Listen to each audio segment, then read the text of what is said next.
백미를 현미로 바꾸고 채식 위주로 식사를 하기 시작했습니다. 그랬는데도 혈당이 200 근처에서 더 내려오지 않는 상황이 계속 됐던 거죠. 그러다가 에라 모르겠다, 그냥 먹고 싶은 고기 한번 실컷 먹자 해가지고 그때 저는 닭곰탕을 먹었습니다. 근데 이게 웬일입니까? 혈당이 뚝 떨어져서 나온 겁니다. 이게 뭐지?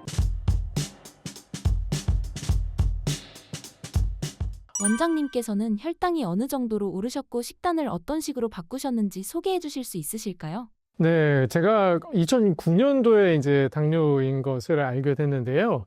실은 그 이전부터 증상은 있었죠. 근데 제가 의료인임에도 불구하고, 한의사인데도 불구하고 혈당이 높아지고 있는 그 증상들을 미처 깨닫지 못하고 넘어갔습니다. 그러니까 일반인인 여러분들께서는 저와 비슷할 뿐더러 더 심한 경우가 있으실 거예요. 저보다도 더 늦게 발견하시는 경우들도 있으실 거란 말이죠. 저 같은 경우에 처음 발견 당시에 식후 혈당이 379가 나왔습니다. 아시는 분들은 2시간 혈당이 140 아래가 정상이라는 걸 알고 계실 텐데 그거보다 훨씬 높았죠.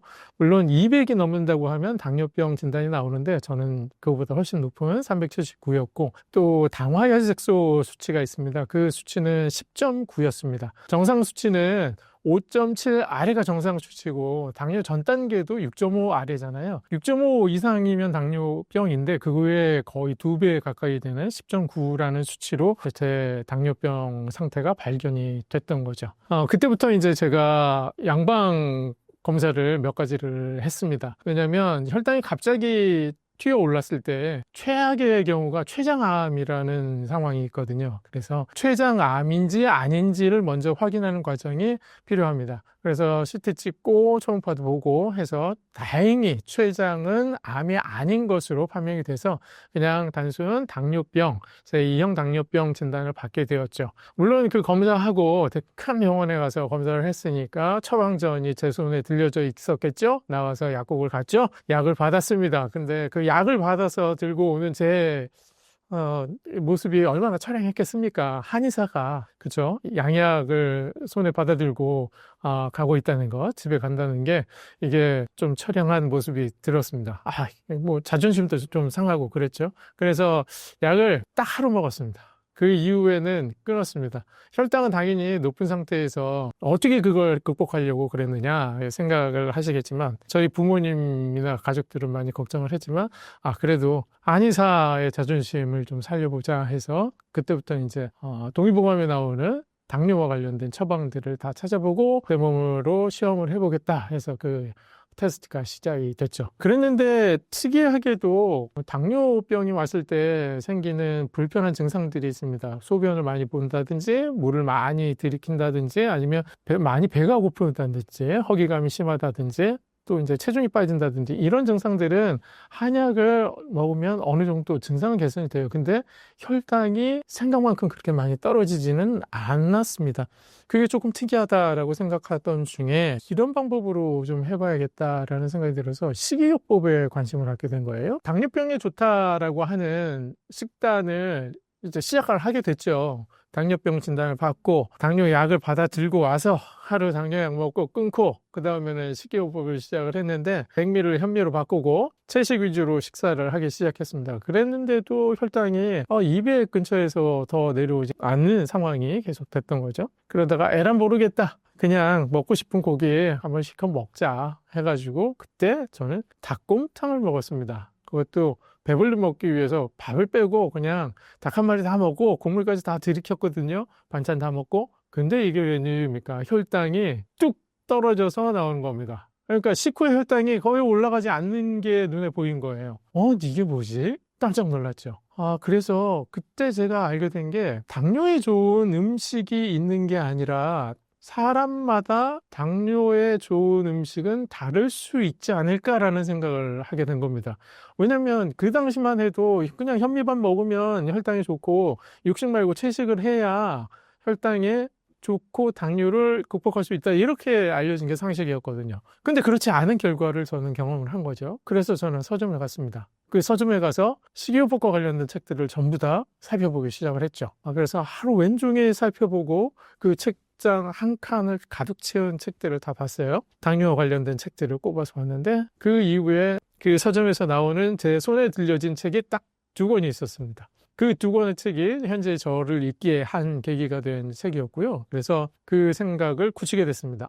누구에게나 좋은, 혈당에 좋은 음식을 찾는 것이 아니라 어떤 체질이냐에 따라서 음식이 바뀔 수 있겠구나. 당뇨를 치료하는 음식이 다를 수 있겠구나라는 걸 알게 돼서 그쪽으로 계속 연구를 하고 결국에는 이런 방법으로 식이요법으로 치료를 할 수가 있겠구나. 그런 결론에 도달을 하게 됐습니다. 이제 여러분들은 제가 그 오랜 시간에 걸쳐서 깨닫게 된 정보들을 손쉽게 받아들이실 수 있게 될 겁니다. 많은 당뇨 환자분들이 약만 먹으면 된다고 생각하는데 원장님은 어떻게 생각하시나요?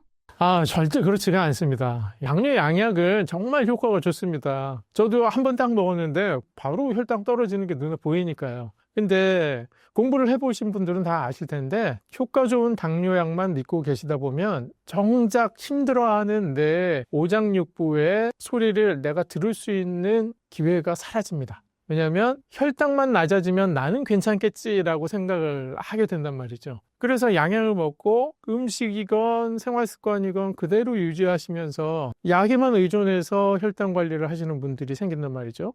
근데 여러분께 분명하게 말씀드릴 수 있는 건 당뇨약의 용량이 늘어나면 늘어날수록 당뇨 합병증 발생률은 더 올라간다는 겁니다. 특이하죠.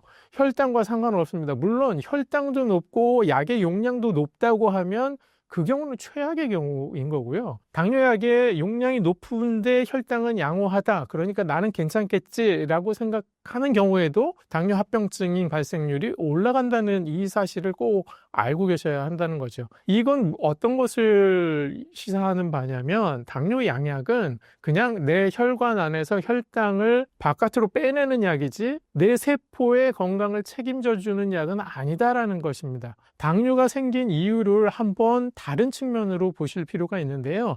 당뇨가 생긴 건 세포들이 일을 할 수가 없는 상태에 빠졌기 때문이라고 보셔야 됩니다.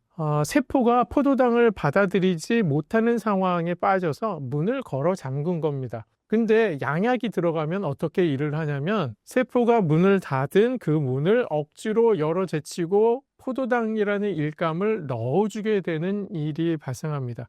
그럼 세포는 일을 못해서 내가 힘이 없거나 아니면 환경이 안 돼서 문을 닫아놓은 건데 나 잠시 일을 좀 쉬어야 돼 라고 쉬는 시간을 갖는 중에 계속 일을 시키게 된다는 거죠. 그래서 세포 활성은 떨어질 수밖에 없어요. 단지 내 혈관 안에 포도당이 적정 수준으로 유지된다는 것이 나의 건강을 담보할 수 없다는 것, 이건 당뇨 환자분들께서 꼭 기억하고 계셔야 합니다. 그래서 양약만 믿고 계시다고 하면 절대 옳은 방법이 아니라는 것, 이렇게 힘주어서 말씀드리겠습니다. 원장님께서 추천해 주실 수 있는 약 대신 좋은 식재료는 어떤 게 있을까요?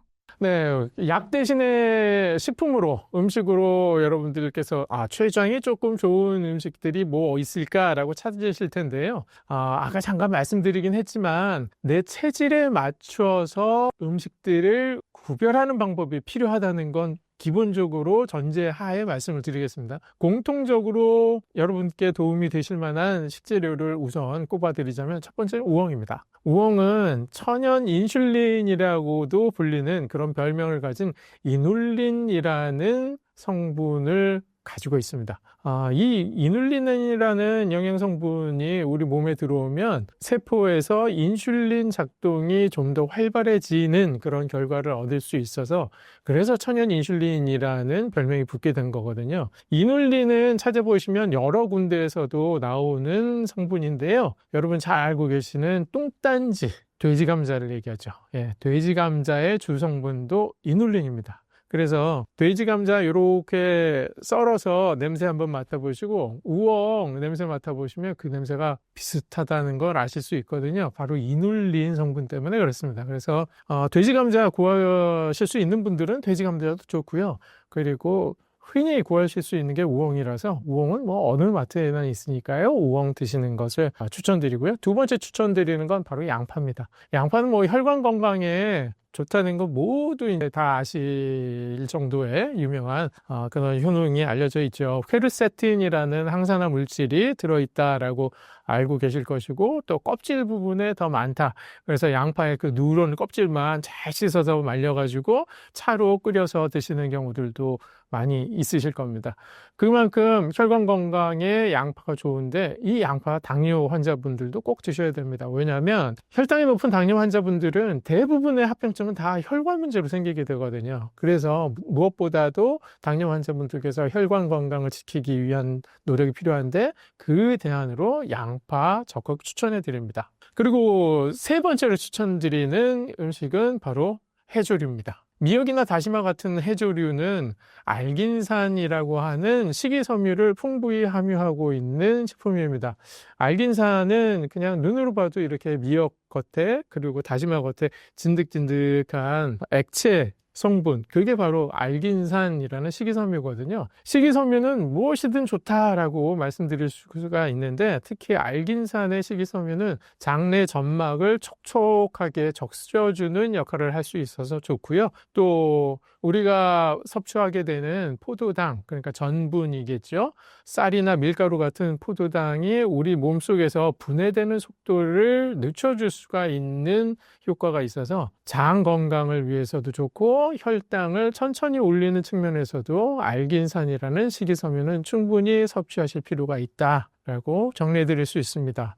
정리해 드리면 우엉과 양파와 해조류 이렇게 세 가지는 기본적으로 모든 당뇨 환자분들이 공이 많이 드셔야 될 그러한 음식입니다. 많은 분들이 아침에 빵이나 밥을 드시는데 아침에 챙겨 드신 음식이나 먹으면 좋은 음식이 있나요?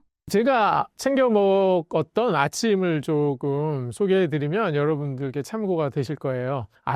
제가 아침을 챙겨 먹는 게 여러 가지 단계가 진화가 됐어요. 그래서 보통 세 가지 정도로 여러분께 말씀드릴 수가 있는데요.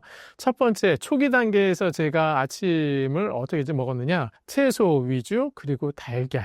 이렇게 먹었습니다. 그러니까 한마디로 달걀 샐러드라고 생각하시면 딱 그 이미지가 떠오르실 거예요. 여러 가지 채소를 잘게 썰거나 해서 놓은 샐러드에 삶은 달걀을 한두 개 정도 썰어서 이렇게 같이 넣는 거죠. 거기에 소스도 필요한데 소스 같은 경우에는 그냥 제가 좋아하는 소스, 저는 오리엔탈 소스를 좋아합니다. 찍어서 먹는 정도로 식사를 했습니다. 소스 종류는 요즘은 저당 소스가 많이 나와 있어요. 설탕량을 많이 줄인 그런 저당 소스가 나와서 좀 더 여러분들이 선택하기가 폭이 넓어지셔서 편리하실 거고요. 첫 번째 제 1단계에서의 아침 식사는 그것이었습니다. 아침밥에 탄수화물을 완전히 빼고 채소와 단백질 위주의 식단을 유지한 때가 있었고요. 그 다음 두 번째 단계에 제가 식사를 했던 메뉴들이 있습니다. 그 다음 단계에서는 국을 먹었습니다. 고깃국을 먹었습니다. 스프죠, 스프. 고기 스프라고 할 수도 있을 텐데 왜 그 사람이 보면 딱 고기 스프 아닙니까? 여러 가지 다양한 고기로 만든 국들을 먹게 됐는데요. 제가 좋아하는 먹었던 국들 생각해보면 오징어 묵국. 좋습니다. 아침에 그냥 든든하게 오징어 묵고 국물까지 다 들이키고 그냥 출근합니다. 점심때까지 든든합니다. 아니, 사람은 밥심으로 살아야 되는데 밥이 없이 든든하다는 게 말이 됩니다. 안 해보셔서 그겁니다. 아침에 그냥 국 한 그릇 딱 드시고 가셔도 든든하니까 너무 걱정하지 마시고요. 그리고 오징어 묵국만 있습니까? 소개 묵국 있죠? 그리고 조개국도 있습니다. 조개 된장국 그냥 너무 간 세지 않게 해서 시금치 된장국 끓이는데 거기다 조개를 많이 넣어서 먹는 겁니다. 그런 방법으로 단백질이 함유된 국 종류 이걸로 아침 식사를 해결하기도 했습니다. 그리고 세 번째 단계가 있습니다. 요즘 간간히 하고 있는 방법인데요. 바로 아침을 굽는 방법입니다. 여러분, 16시간 단식이라는 게 가끔 필요하다는 거, 이거 꼭 기억하셔야 됩니다. 16시간 단식 하시려면 그냥 한 끼만 굶으면 되거든요. 식사가 당뇨 환자분들에게서 가장 중요한 식사의 순서를 꼽아보면 아침 식사가 가장 중요하고요. 그 다음 저녁 식사가 중요하고, 그나마 좀 덜 중요한 건 점심 식사입니다. 점심 식사가 덜 중요한 이유는 왜냐하면 활동량이 많은 때에 하는 식사이기 때문에 그래요. 그래서 그때 드신 식사는 활동량으로 다 칼로리를 소비할 수 있는 가능성이 높아지기 때문에 그렇습니다. 근데 아침 식사가 제일 중요한 이유, 그건 8시간 이상 공복 상태에서 첫 번째 들어가는 음식이기 때문에 그렇습니다. 이때는 내 장이 모두 스폰지 같은 상태로 변했다라고 비유할 수 있어요. 뭔가 들어오면 그걸 다 그냥 빠르게 흡수해버리는 상태에 있는 장 상태이기 때문에 그때 아침 식사를 뭐를 하느냐가 가장 중요하거든요. 그래서 탄수화물이 조금이라도 들어가면 아침 혈당이 급격하게 올라가는 현상을 경험하셨다면 그건 아침 식사이기 때문에 그렇습니다. 똑같은 식사를 점심에 하시잖아요. 그럼 그만큼 안 올라가는 걸 아실 수 있을 거예요. 그만큼 아침 식사가 중요해서 저는 아침 식사를 이런 변천사대로 유지를 했고요. 지금은 아침 식사를 일주일이면 한 절반 정도는 굶고요. 그리고 절반 정도는 아까 말씀드린 단백질 샐러드를 먹거나 아니면 국 한 그릇을 먹거나 이런 방식으로 유지를 하고 있습니다. 여러분들도 제 순서대로 일주일 동안 그냥 아침 식사를 바꾼 상태에서 다 해보시고 한참 좀 익숙해지시면 또 다른 국 종류로 이렇게 바꾸시는 방법 해보시고 그것도 익숙해지시면 하루씩, 일주일에 하루씩 아침을 굶어보는 방식을 한번 해보시기 바랍니다. 단 주의하실 점이 있습니다. 아침을 굶으신다는 건 이미 내 몸에 근육량이나 지방량이 충분하다라고 판단된 이후에 하시는 겁니다. 근육을 또 표준 이하고 지방도 표준 이하인데 굶기 시작한다? 그건 권해드리지 않습니다. 그분들은 삼시세끼를 지켜서 뭔가를 드셔야만 하는 분들이 계시다는 거, 이 주의사항만 지켜주시면 여러분들도 저처럼 식사 가능하실 겁니다. 설탕만 피하면 된다고 생각하는데 설탕보다 더 치명적으로 혈당을 폭발시키는 음식이 있나요? 예상외로 혈당을 많이 올리는, 혈당을 폭발시키는, 설탕보다 더 폭발시키는 음식이 있습니다. 예, 그 음식 대표적으로 한 3가지 정도 제가 꼽아드릴 텐데요. 설탕보다 더 혈당을 폭발시키는 그런 음식이 있습니다. 3가지 정도 여러분께 알려드릴 텐데요. 이 3가지 음식 여러분 꼭 기억하셔서 웬만하면 좀 피해 주셨으면 좋겠다 말씀을 드립니다. 첫 번째 음식은 바로 김밥입니다. 김밥 이렇게 형태로 보면요. 제가 말씀드렸죠. 해조류잖아요. 예, 알긴산이 풍부한 해조류, 미역, 다시마와 같이 김 좋아요. 그리고 그 안을 보자고요. 시금치 들어가죠. 당근 들어가죠. 그리고 단무지 있어요. 그리고 햄이 있거나 아니면 뭐 맛살이 있겠죠. 햄이나 맛살은 뭐 그렇다 쳐도 밥이 이렇게 들어가 있는 걸 보면 요즘은 예쁘게 기술 좋게 얇게 밥을 펴발라서 김밥을 싼단 말이죠. 밥은 정말 얼마 없고 대부분이 채소밖에 안 보이기 때문에 야, 이거 당뇨 환자분들도 드실 수 있겠다 싶으시겠지만 그렇지가 않습니다. 예. 김밥 한 줄 드시면 혈당은 어마어마하게 올라갑니다. 그래서 제가 환자분들에게 어쩌다가 김밥 드시게 되면 드시더라도 한 2-3개밖에 못 드신다고 말씀드리거든요. 2-3개만 드셔도 혈당이 200까지는 올라갑니다.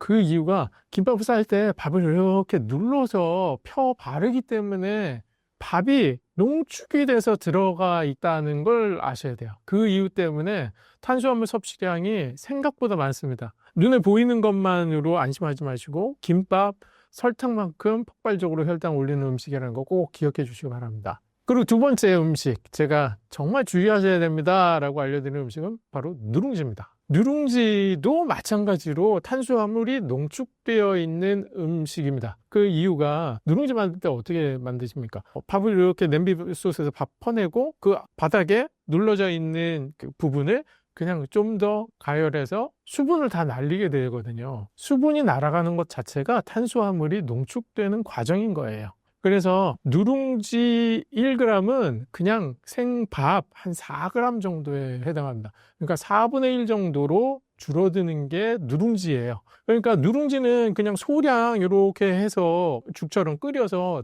드시게 되면 요 정도 넣으면 이거 얼마 안 되겠네 하고 드시겠지만 생각보다 혈당을 폭발시키는 음식이라는 것 꼭 기억하셔야 됩니다. 숭늉도 마찬가지예요. 그래서 숭늉 드시는 것도 조심하셔야 되고 누룽지로 죽을 끓이신다든지 음식을 드시는 경우에는 매우 주의하셔야 된다 말씀드립니다. 3번째로 여러분들께 주의하시라고 말씀드리는 혈당 폭발시키는 음식은 바로 과일입니다. 아니 그게 무슨 소리냐, 과일 건강에 좋다고 너나 할 것 없이 전문가들도 다 하는 이야기인데 신동진 너가 뭐라고 과일이 안 좋다고 얘기하느냐.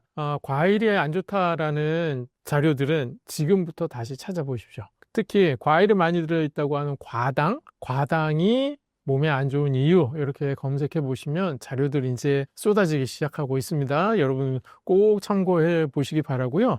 과일은 좋은 점들이 있죠. 물론 비타민 종류 많죠. 그리고 각종 미네랄 있죠. 식이섬유도 들어있죠. 그리고 영양 성분, 뭐 당분들도 들어있으니까 그런 것들을 한 번에 섭취할 수 있는 좋은 음식으로 알고 계시는 건 맞는데, 그건 당뇨 환자가 아닌 분들, 그리고 또 성인병이 없는 분들 같은 경우에 해당하는 것이라고 제한해서 생각하셔야만 합니다.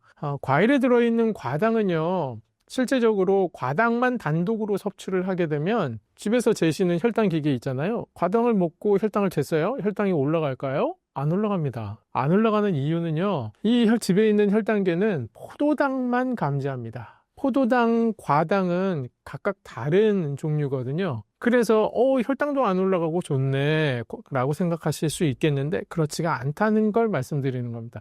포도당과 달리 과당은요, 장에서 흡수가 되면 간에 가서 바로 지방으로 쌓이기 쉬운 당 종류입니다. 지방이 쌓이기 쉬우면 인슐린 저항성이 더 늘어나게 됩니다. 그래서 과당이 혈당기에 체크가 안 돼서, 감지가 안 돼서 혈당을 올리지 않는 걸로 오해를 받고 있지만, 혈액을 진득진득하게 만드는 것 똑같고요. 그리고 내 몸에 지방으로 쌓이는 속도는 포도당보다 훨씬 빠르다는 걸 아셔야 됩니다. 그래서 과일을 당뇨 환자분들 드시지 말라고 제가 말씀드리는 겁니다.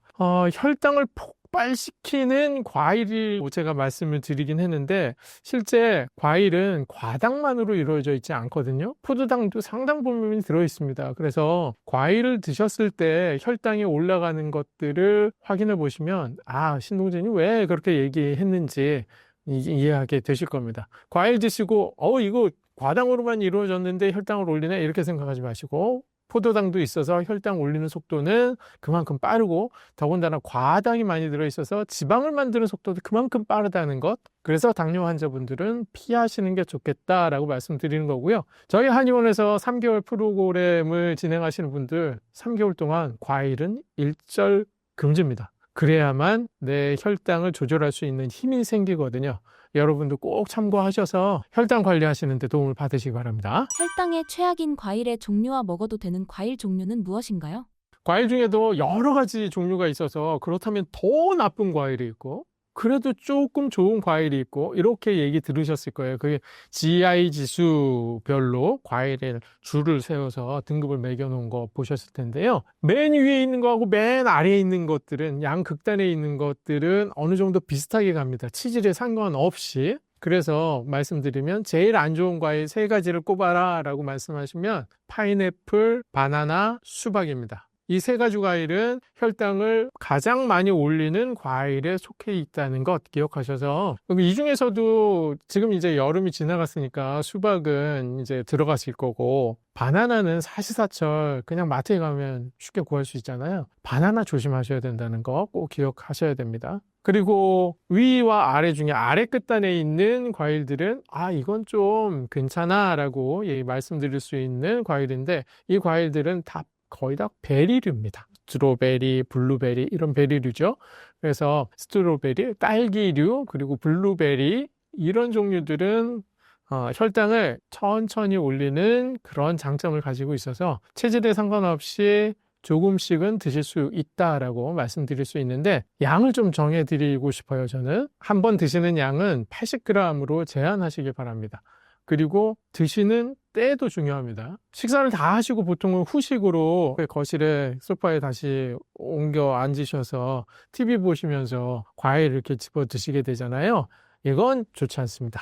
과일을 드실 수 있는 가장 적합한 타이밍은 식전에 드시거나 아니면 식사 중에 같이 드시는 겁니다. 그 이유는 식전에 드시면 과일을 드신 것 때문에 밥을 줄일 수 있는 힘이 생깁니다. 그리고 이미 단 것들을 입에 넣으셨기 때문에 뇌가 쉽게 포만감을 느낄 기회가 생깁니다. 그렇지 않고 식후에 디저트로 드시게 되면 식사 때 그냥 배불리 드셨음에도 불구하고 과일이 눈앞에 있으면 그냥 그 과일 다 집어먹게 되거든요. 과식의 원인이 됩니다. 식후 과일은 과식의 원인이 된다는 것, 그리고 또 식후 과일을 다 드시게 되면 밥을 2공기나 드시게 되는 현상이 벌어진다는 것, 이거 기억하셔서 식사 전에 80g 정도의 과일이면 충분하다는 것, 그래서 식사 전에 80g의 과일만 드셔도 여러분 충분히 과일만 느끼시고 식사량은 좀 더 조절하실 수 있는 힘이 생기실 겁니다. 잘 응용해서 혈당 관리하시기 바랍니다. 이제 액상과당은 당뇨에 안 좋다는 게 많이 알려졌는데 술은 어떤가요? 술 경우에 애주가이시면서 당뇨병이 있으신 분이 계시죠. 그분들은 다들 경험해서 아시게 되는 사항이 있는데요. 뭐냐면 과음을 한 다음날 혈당이 잘 나온다는 겁니다. 특이한 사실이죠. 물론 저도 경험을 했습니다. 저도 술을 그다지 마다하지 않는 사람이긴 했거든요. 물론 지금은 많이 줄였습니다만 과음을 했는데 그 다음날에 혈당이 잘 나와요. 평상시보다 혈당이 떨어져서 나온단 말이죠. 야, 술을 그렇게나 먹었는데 이거 술은 그럼 괜찮은가 보다. 나의 혈당에 큰 영향을 미치지 않고 오히려 좋은 영향을 주는 거 아니야? 이렇게 생각을 할 수가 있는데 그건 오해입니다. 혈당이 불안정해지기 시작하는 건 다음날 오후서부터 불안정해지기 시작하는 걸 볼 수가 있습니다. 그리고 그 이틀째는 공복혈당도 올라가고 이런 현상을 보시게 될 텐데요. 왜 이런 현상이 발생하느냐? 그건 간 때문에 그렇습니다. 알코올을 분해하는 곳이 간인데 과음을 하게 되면 간이 자는 동안에 계속 그 알코올을 분해하느라 열심히 일을 하게 되거든요. 근데 간은 이 일만 하지 않습니다. 간은 화학 공장이라서 모든 화학 합성 현상들은 다 간에서 일어나거든요. 간에서 해야 되는 중요한 일 중에 하나는 포도당을 만들어내는 일을 하게 됩니다. 그걸 당신생합성이라고 얘기를 하는데요. 당신생이라기도 하고요. 근데 이 과정을 과음 상태에서는 못하는 거예요, 간이. 그러니까 내 혈관 속으로 원래는 포도당을 이만큼 넣어주고 있던 간이 이 일을 못하고 계속 알코올 해독에만 힘을 쓰다 보니까 아침에 일어났을 때 혈당이 낮게 나오는 겁니다. 근데 간은 과로를 했죠. 그러니까 그 다음부터는 혈당이 불안정해진 상황을 맞이하게 된다는 거 기억하셔서 술 도움 안 됩니다. 그래도 기준을 좀 정해자오 하면 말씀드릴 수 있는 건 남성은 2잔, 여성은 1잔입니다. 각각의 잔이 있잖아요. 소주잔이면 소주잔 1잔을 말씀드리는 거고, 맥주잔이면 글라스로 말씀드리는 겁니다. 한 잔이라고 해서 1000, 이런 거 1잔을 말씀드리는 게 아니고, 맥주 글라스 1잔, 그리고 위스키도 위스키 1잔, 요게 기준이에요. 이 기준으로 남자는 2잔까지만, 여성은 1잔까지만, 드시는 것이 좋습니다. 당뇨 환자분들이 간과하는 식습관 중에서 먹는 음식 말고 또 다른 습관 같은 것이 있을까요?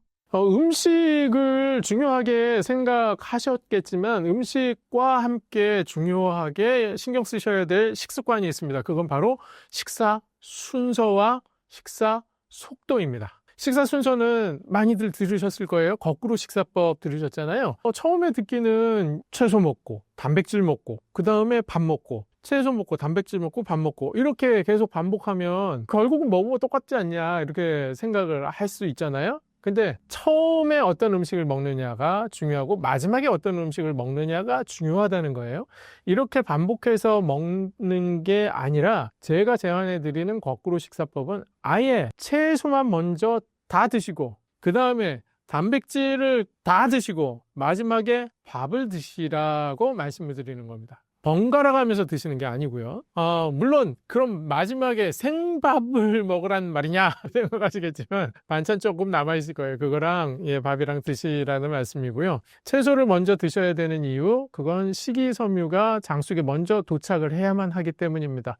식이섬유가 내 장 속에 먼저 도착해야 그 다음에 들어오는 음식들의 소화 흡수 속도를 늦출 수가 있습니다. 물리적인 작용 때문에 식이섬유가 먼저 장에 도달하도록 하기 위해서 채소를 먼저 드셔야 된다는 거 꼭 기억하시고요. 그 다음에 드실 음식은 단백질이라고 말씀드렸어요. 두부니 콩이니 아니면 고기, 생선 다 좋습니다. 이렇게 드셔야 되는 건 단백질 음식 음식도 탄수화물 음식은 아닙니다. 약간의 탄수화물이 들어있지만 대부분이 단백질이잖아요. 이 단백질 음식과 식이섬유가 같이 먼저 도달한 상태에서 마지막에 탄수화물이 들어가면 탄수화물과 장벽이 닿는 면적이 3분의 1 이상 줄게 됩니다. 그렇게 되면 효소의 작용을 탄수화물이 덜 받기 때문에 분해 속도가 느려지겠죠. 따라서 혈당을 올리는 속도도 느려질 수가 있습니다. 내가 먹은 음식의 양은 동일하지만 반대로 설명해 볼까요?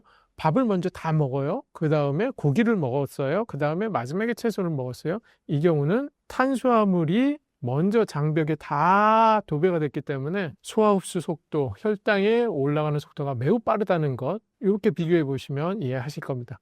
식사 순서는 이렇게 말씀드릴 수가 있고, 두 번째 말씀드렸던 식사의 속도가 중요하다라는 거 설명드리면, 맛있는 음식일수록 야금야금 아껴서 드셔야 됩니다. 맛있는 음식은 대부분 단 음식이거나 소화 흡수가 빠른 음식이거나 아니면 전분, 녹말 위주의 음식입니다. 그래서 이 음식들을 드실 때 야금야금 드셔야 된다라고 말씀드리는데, 이것과 똑같이 식사 시간도 적어도 15분 이상 유지를 하셔야만 한다는 거예요.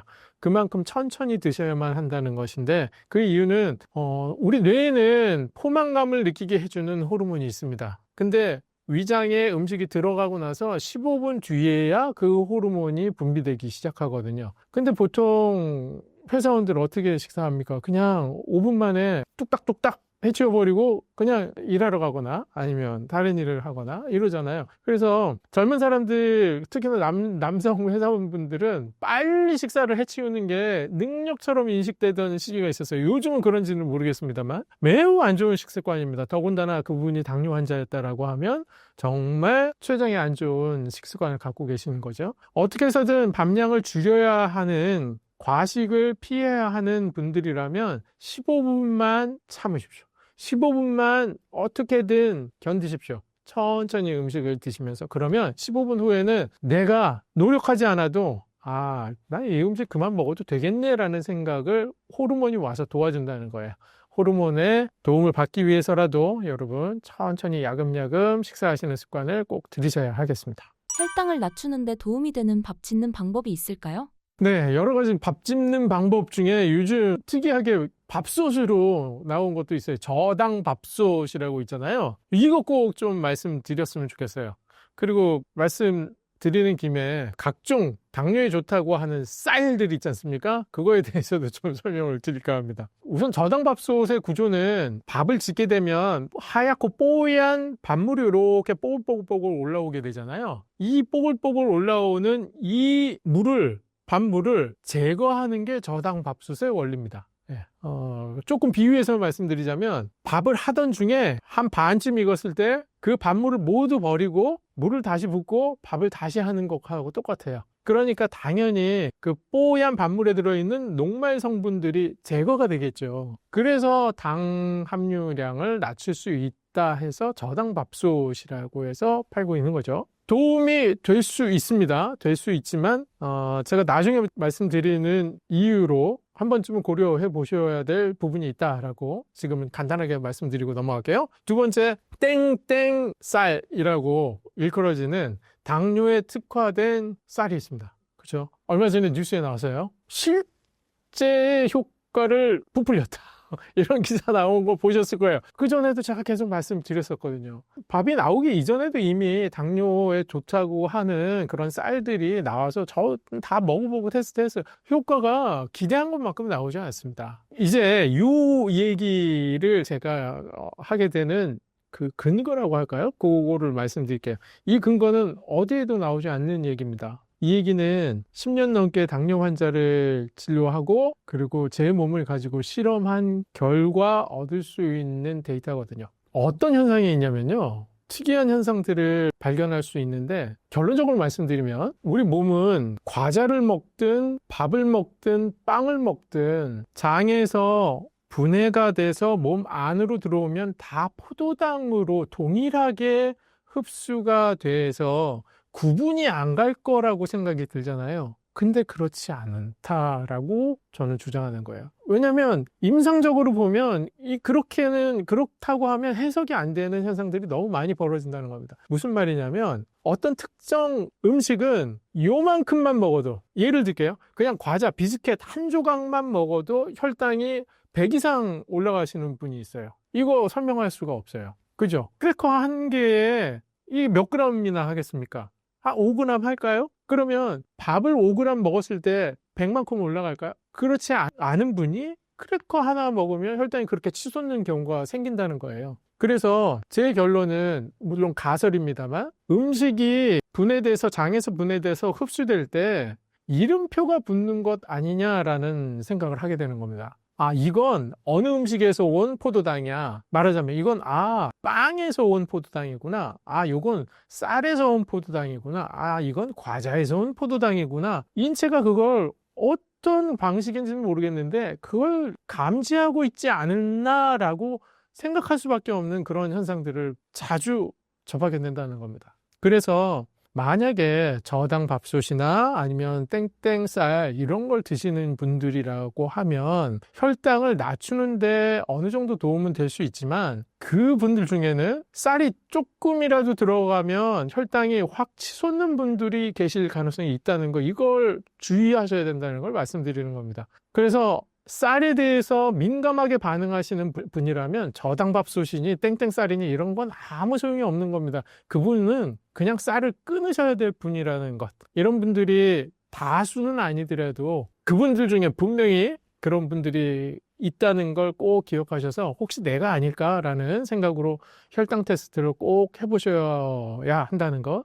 이거 꼭 좀 기억해 주십시오. 이거 어디서도 드리지 않은 얘기 오늘 신사임당에서 하는 겁니다. 그렇다면 밥을 지을 때 같이 사용하면 좋은 음식은 있나요? 쌀에 대해서 굉장히 알레르기처럼 민감하게 반응하시는 분 빼고 일반적으로 쌀밥을 지으실 때 그러면 조금이라도 건강하게 먹을 수 있는 방법을 알려드리겠습니다. 바로 밥 지으실 때 요 두 가지를 꼭 넣으십시오. 무와 도라지입니다. 저는 도라지 무밥이라고 말씀을 드리는데요. 잡곡밥 지으실 때도 마찬가지로 넣으셔도 됩니다. 꼭 쌀밥에만 넣으시라고 말씀드리는 건 아닙니다. 이 두 가지 식재료가 가진 장점이 있습니다. 첫 번째, 무는요. 무는 정말 당뇨 환자분들은 누구나 할 거 없이 드셔야만 하는 식재료다. 많이 드실수록 좋다라고 생각하는 식재료이거든요.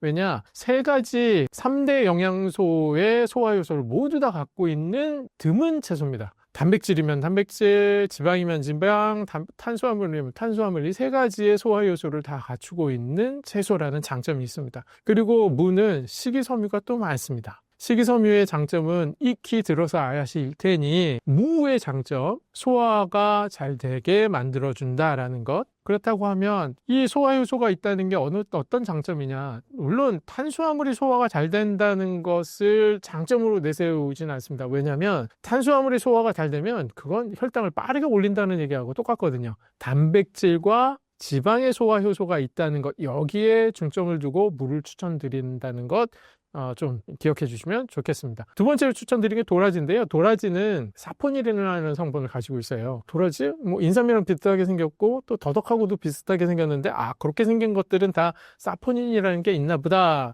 생각하실 텐데 그것도 일견 맞고요. 심지어는 팥에도 사포닌이 있습니다. 사포닌을 잠깐 설명을 드리면 사포닌이라는 글자 자체가 왠지 영어의 비누를 연상시키지 않습니까? 비누는 SOAP, soap이라고 부르잖아요. 사포닌, 비슷하죠? 그냥 비누 생각하시면 됩니다. 물에 녹였을 때 이렇게 흔들면 거품이 생긴다? 그 성분을 사포닌이라고 이름 지은 겁니다. 그러니까 인삼에만 있는 성분이 아니에요. 여기저기 다 있어요. 물론 그 사포닌의 종류가 여러 가지 나뉘지만 그 사포닌이 하는 일 중에 하나, 점막을 촉촉하게 합니다. 그래서 기관지 점막이 안 좋으신 분들 도라지 삶아서 드시고 더덕 삶아 드시고 이런 이유가 바로 식이섬유가 갖고 있는 점막을 촉촉하게 해주는 기능 때문이고요. 그렇다면 기관지에만 점막이 있습니까? 그렇지 않죠. 그러니까 내장의 모든 표면은 다 점막으로 쌓여 있죠.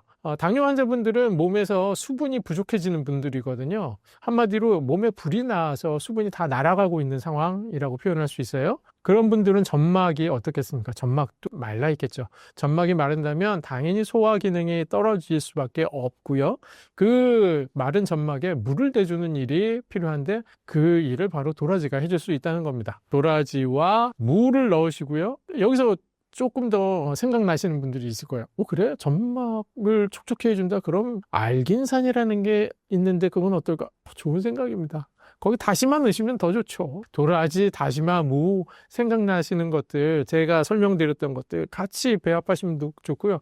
왜 세 개만 있겠습니까? 거기에 버섯은 생각 안 나십니까? 버섯, 표고버섯 조금 잘라서 같이 넣으시면 표고버섯 그리고 다시마, 무, 도라지 이렇게 4개로 재료 추가해서 넣으시고 밥을 지시면 정말 향미도 좋고요. 혈당을 잡는 데도 도움이 되는 밥을 지으실 수가 있을 겁니다. 이건 쌀밥뿐만 아니라 잡곡밥 지으실 때도 마찬가지라는 거 꼭 기억하시고 잘 응용해 보시기 바랍니다. 녹두팥밥은 많이 먹어도 혈당을 올리지 않는다고 하셨는데 그 비밀은 무엇입니까? 네, 또 제가 밥으로 추천드린 내용 중에 녹두팥밥 문의하시는 분 많이 있으세요. 녹두팥밥 설명을 좀 드리면 이 녹두팥밥의 비밀은 뭘까요? 그 비밀은 바로 수용성 식이섬유에 있습니다.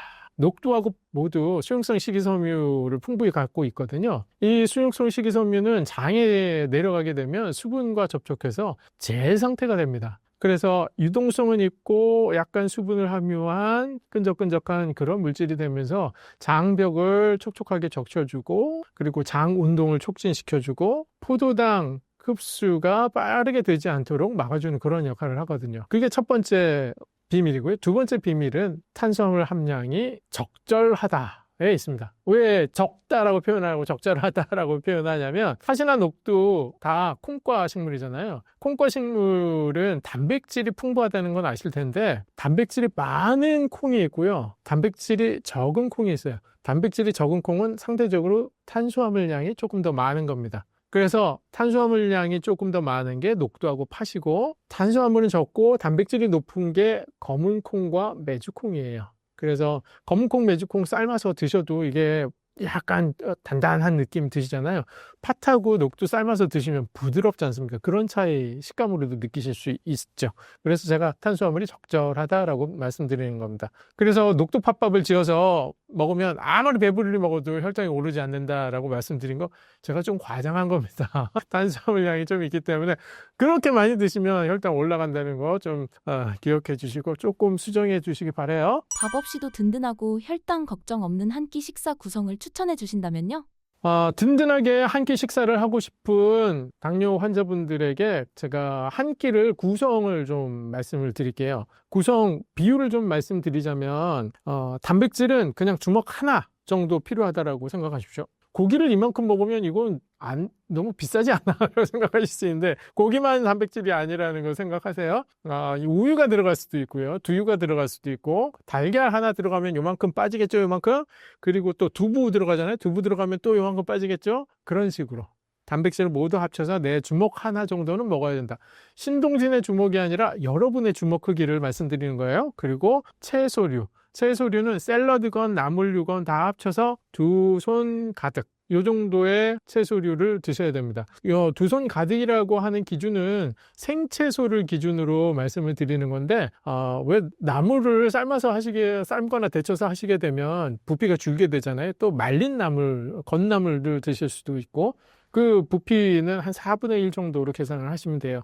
그래서 만약에 마른 나물로만 채소를 드신다고 하면 그냥 요 한 손에 올라올 정도의 양, 그 정도의 채소량을 드시면 됩니다. 그래서 2손 가득한 생채소를 드시고 주먹 크기의 단백질을 드시고 그리고 그럼 탄수화물의 비율은 어느 정도냐? 탄수화물의 비율은요, 단백질의 4분의 1 정도 드시는 겁니다. 이걸 단백질과 탄수화물의 비율만으로 설명드리면 8:2로 드시는 걸 권해드립니다. 이렇게 드시는데 만약에 고기 없이 식물성 단백질로만 식단을 꾸리시면 부족한 게 있어요. 이때는 따로 뭔가를 챙겨 드셔야 돼요. 그게 바로 기름입니다. 좋은 기름을 드셔야 돼요. 왜냐하면 식물성 단백질 두부 드시고 채소 이만큼 드시고 밥 요만큼 드셨다고 하면 만약에 아침에 이렇게 드셨어요? 다음 식사 때까지 허기감이 일찍 찾아옵니다. 그 이유는 기름이 없기 때문에 그렇습니다. 기름이 들어가지 않은 식사는 허기감을 일찍 부른다라는 것 꼭 기억하시고요. 좋은 기름이라고 하면 올리브유나 들기름 괜찮고요. 고소한 기름 먹을래 참기름, 없으면 참기름도 괜찮습니다. 그래서 좋은 기름을 항상 같이 곁들여서 드시는 거. 나물 만드실 때 기름 같이 넣어서 드셔도 되고, 다 놓쳤다? 그러면 그냥 한 수저 그냥 떠 드셔도 괜찮습니다. 그 정도로 좋은 기름 같이 곁들이셔서 허기감도 잡으시고 당뇨, 혈당도 잘 잡으시기 바랍니다. 당뇨뿐만 아니라 망가진 췌장을 살릴 수 있는 아침에 마시면 좋은 음료가 있을까요? 저희 한의원에 찾아오시는 환자분들에게 제가 권해드리는 주스가 있어요. 그 주스의 이름은 해당 주스입니다. 해자, 설탕 당자를 써서 해당 주스라고 부르는데요. 그 해당 주스는 체질에 따라서 두 종류가 있습니다. 그래서 체질을 간단하게 구별하는 법, 그리고 그 해당 주스는 각 체질별로 어떤 것이 있는지 설명드리도록 하겠습니다. 첫 번째, 해당 주스의 두 가지는요, 채소 위주의 주스인데 뿌리 주스가 있고요, 잎 주스가 있습니다. 딱 떠오르시죠? 뿌리 채소만 가지고 만든 주스구나. 잎 채소만 가지고 만든 주스구나. 이렇게 두 가지로 나눠서 권해드리거든요.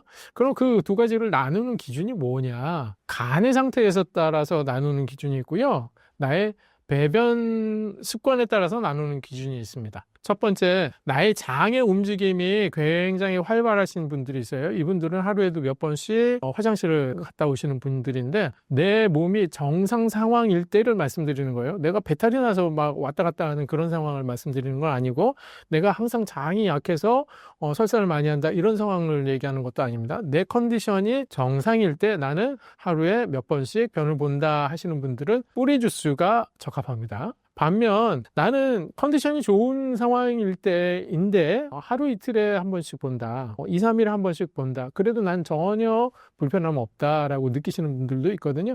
그분들은 잎 주스가 체질적으로 맞습니다. 이건 장 상황에 따라서 나눈 거고요. 간 해독력에 따라서도 나눌 수가 있습니다. 숙취가 빨리 해소가 되시는 분, 그리고 주량이 세신 분들이잖아요. 그분들은 뿌리 주스를 드시는 거고요. 나는 술이 약해, 나는 숙취 두려워서 알코올을 못 먹어, 이런 분들은 잎 주스를 드시는 게 맞습니다. 왜 그렇게 나눌 수 있느냐, 그 원리를 좀 말씀을 드리면, 그건 담즙 분비와 그리고 회맹판이라는 인체 조직이 있어요. 회맹판은 맹장 아시죠? 그 맹장 바로 위가 대장이 시작되는 부분이고, 소장과 대장이 만나는 부분이 있을 거 아니에요. 거기에 있는 게 회맹판이라고 해요. 한마디로 회장과 맹장이 만나는 입구를 얘기를 하거든요. 이 회맹판은 밸브처럼 판이 있어서 열렸다 닫혔다 해야 되거든요. 근데 이 열렸다 닫혔다를 조절하는 능력이 엽록소에 있습니다. 인체는 엽록소가 어느 정도 들어온 음식이냐에 따라서 이 회맹판을 열리고 닫히는 걸 조절할 수가 있거든요. 그런 기준 때문에 제가 체질적으로 뿌리 주스가 맞는 분, 잎 주스가 맞는 분을 나눠 드리는 겁니다. 그럼 뿌리 주스 예를 들어봐. 그러면 저는 무, 우엉, 연근 이런 것들을 간단히 좀 삶아야 됩니다. 5분에서 10분 정도 삶으신 다음에 그걸 갈아서 드시는 걸 권해드리는데요.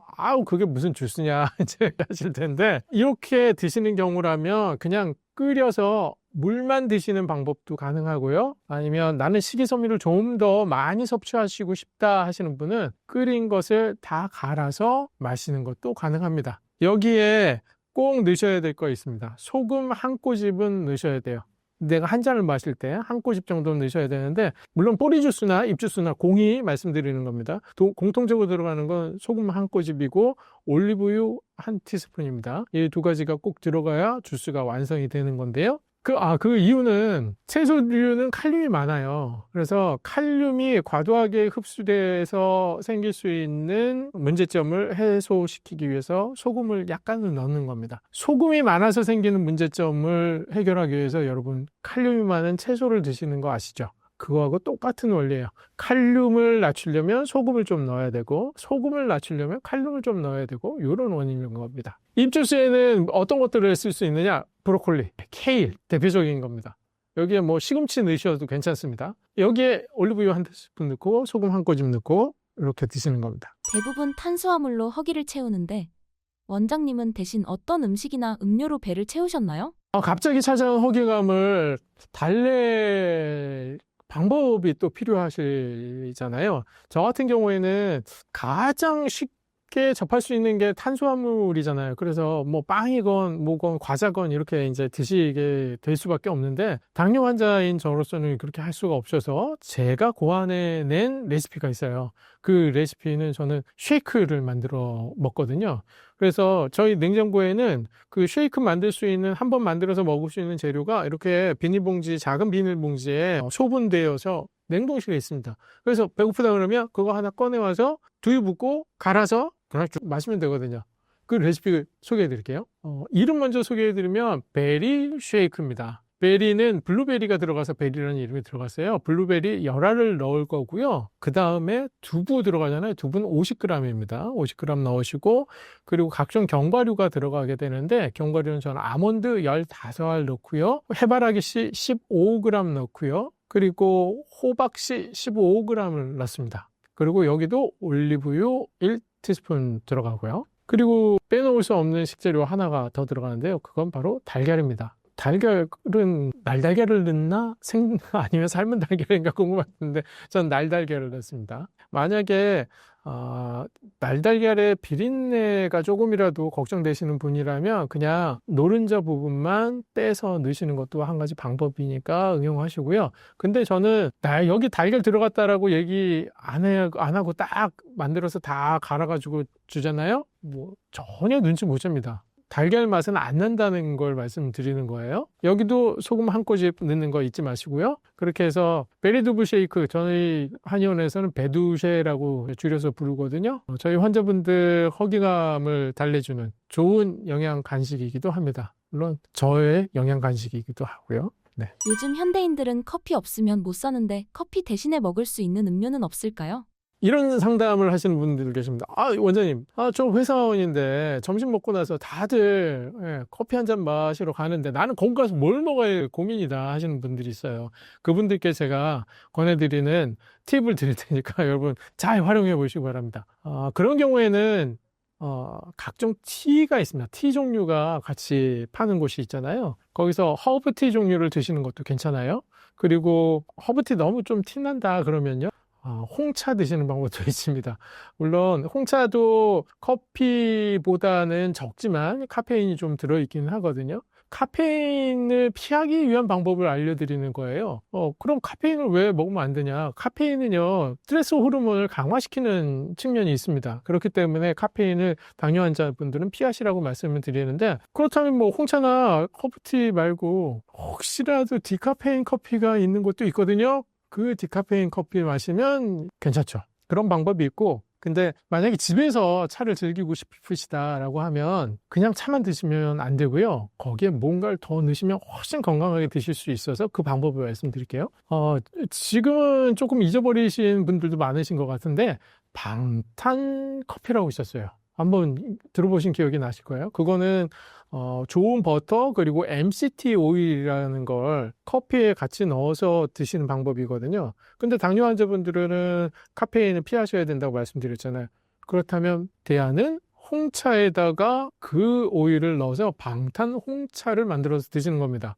허브티를 드시는 것도 마찬가지예요. 거기에 버터 또는 MCT 오일 또는 둘 다를 같이 넣어서 드시는 게 훨씬 낫다라고 말씀을 드리는 겁니다. 우선 오일 자체가 주는 장점이 있어요. 그건 허기감을 없애는데 기름만한 걸 따라올 게 없습니다. 탄수화물, 단백질보다 기름을 드셨을 때가 허기감을 가장 늦게 느끼실 수가 있습니다. 그러니까 포만감을 제일 길게 유지하실 수 있는 장점이 있고요. 또 좋은 버터와 MCT 오일은 중쇄지방산이라는 뜻인데, 지방은요 길이가 긴 게 있고 중간 정도 게 있고 짧은 게 있어요. 긴 지방은 저장되는 지방이에요. 중간 길이 정도 아래에는 다 에너지로 사용되는 지방이에요. 그래서 MCT 오일은 먹으면 내가 지방으로 저장되지 않고 바로 에너지를 만들 수 있는 에너지 재료가 되는 지방이라서 이렇게 해서 드시게 되면 몸도 후끈해지고요. 내가 기운이 필요할 때 탄수화물을 먹지 않아도 지방을 에너지로 쓸 수 있게 내 몸을 만들어 줄 수 있어서 에너지 부족 현상도 해결할 수 있는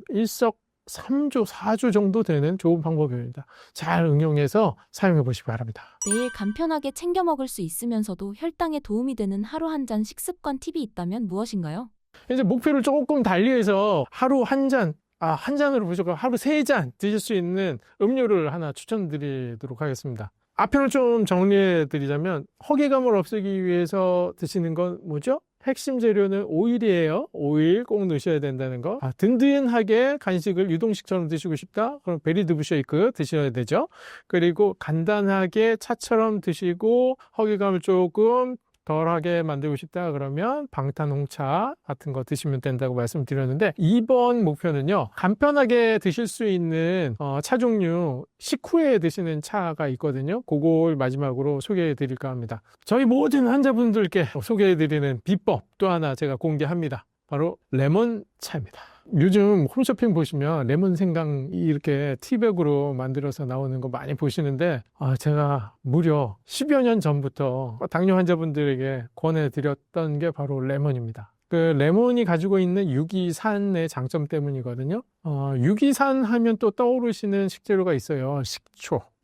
식초가 있는데, 그래서 식초 또는 레몬 둘 다 공히 사용하실 수 있습니다. 레몬이 없다고 하면 식초를 물에 약간 타셔서 드시는 것도 도움이 된다고 말씀드리는 거고요. 레몬은 그 좋은 향이 있잖아요. 레몬 향, 좋지 않습니까? 그래서 식후에 드시라고 제가 항상 챙겨드리는 것들인데, 레몬의 유기산이 우리 몸에 들어오게 되면 그 유기산의 주성분은 구연산이라는 성분입니다.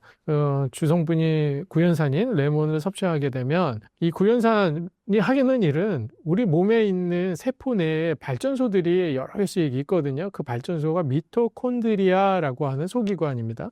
그 미토콘드리아 안에서 ATP라는 에너지원이 만들어지게 되거든요. 그게 나와야 다른 기관들이 일을 할 수가 있습니다. 그 에너지를 만드는 미토콘드리아의 활성화시키는 역할을 바로 이 구연산이 하게 됩니다. 구연산이 풍부히 들어있는 게 바로 레몬이기 때문에 레몬즙을 1.5리터 정도 되는 병, 2리터 기준으로 말씀드리면 2리터 생수병에 레몬 하나를 짜서 넣으시면 돼요. 그걸 나눠서 말씀드리면 500ml짜리 생수에 레몬 4분의 1 짜서 넣으면 된다는 얘기고요. 요즘은 시절이 좋아져서요, 생레몬을 짜낸 즙만 모아서 파는 것도 있습니다. 이걸 스쿼시드 레몬이라고 부르는데요. 이렇게 막 과육도 포함되어 있고 그런 질 좋은 그런 재료들이 있으니까요. 병에 담겨 있습니다. 그런 거 사셔서 요만한 병에 레몬이 16개가 들어가 있는 거 저는 쓰거든요. 그래서 그거 한 몇 방울 이렇게 떨어뜨려서 마시면 좋습니다. 아까 말씀드린 대로 레몬이 없으시면 좋은 식초 조금 물에 타서 드시는 것도 도움이 됩니다.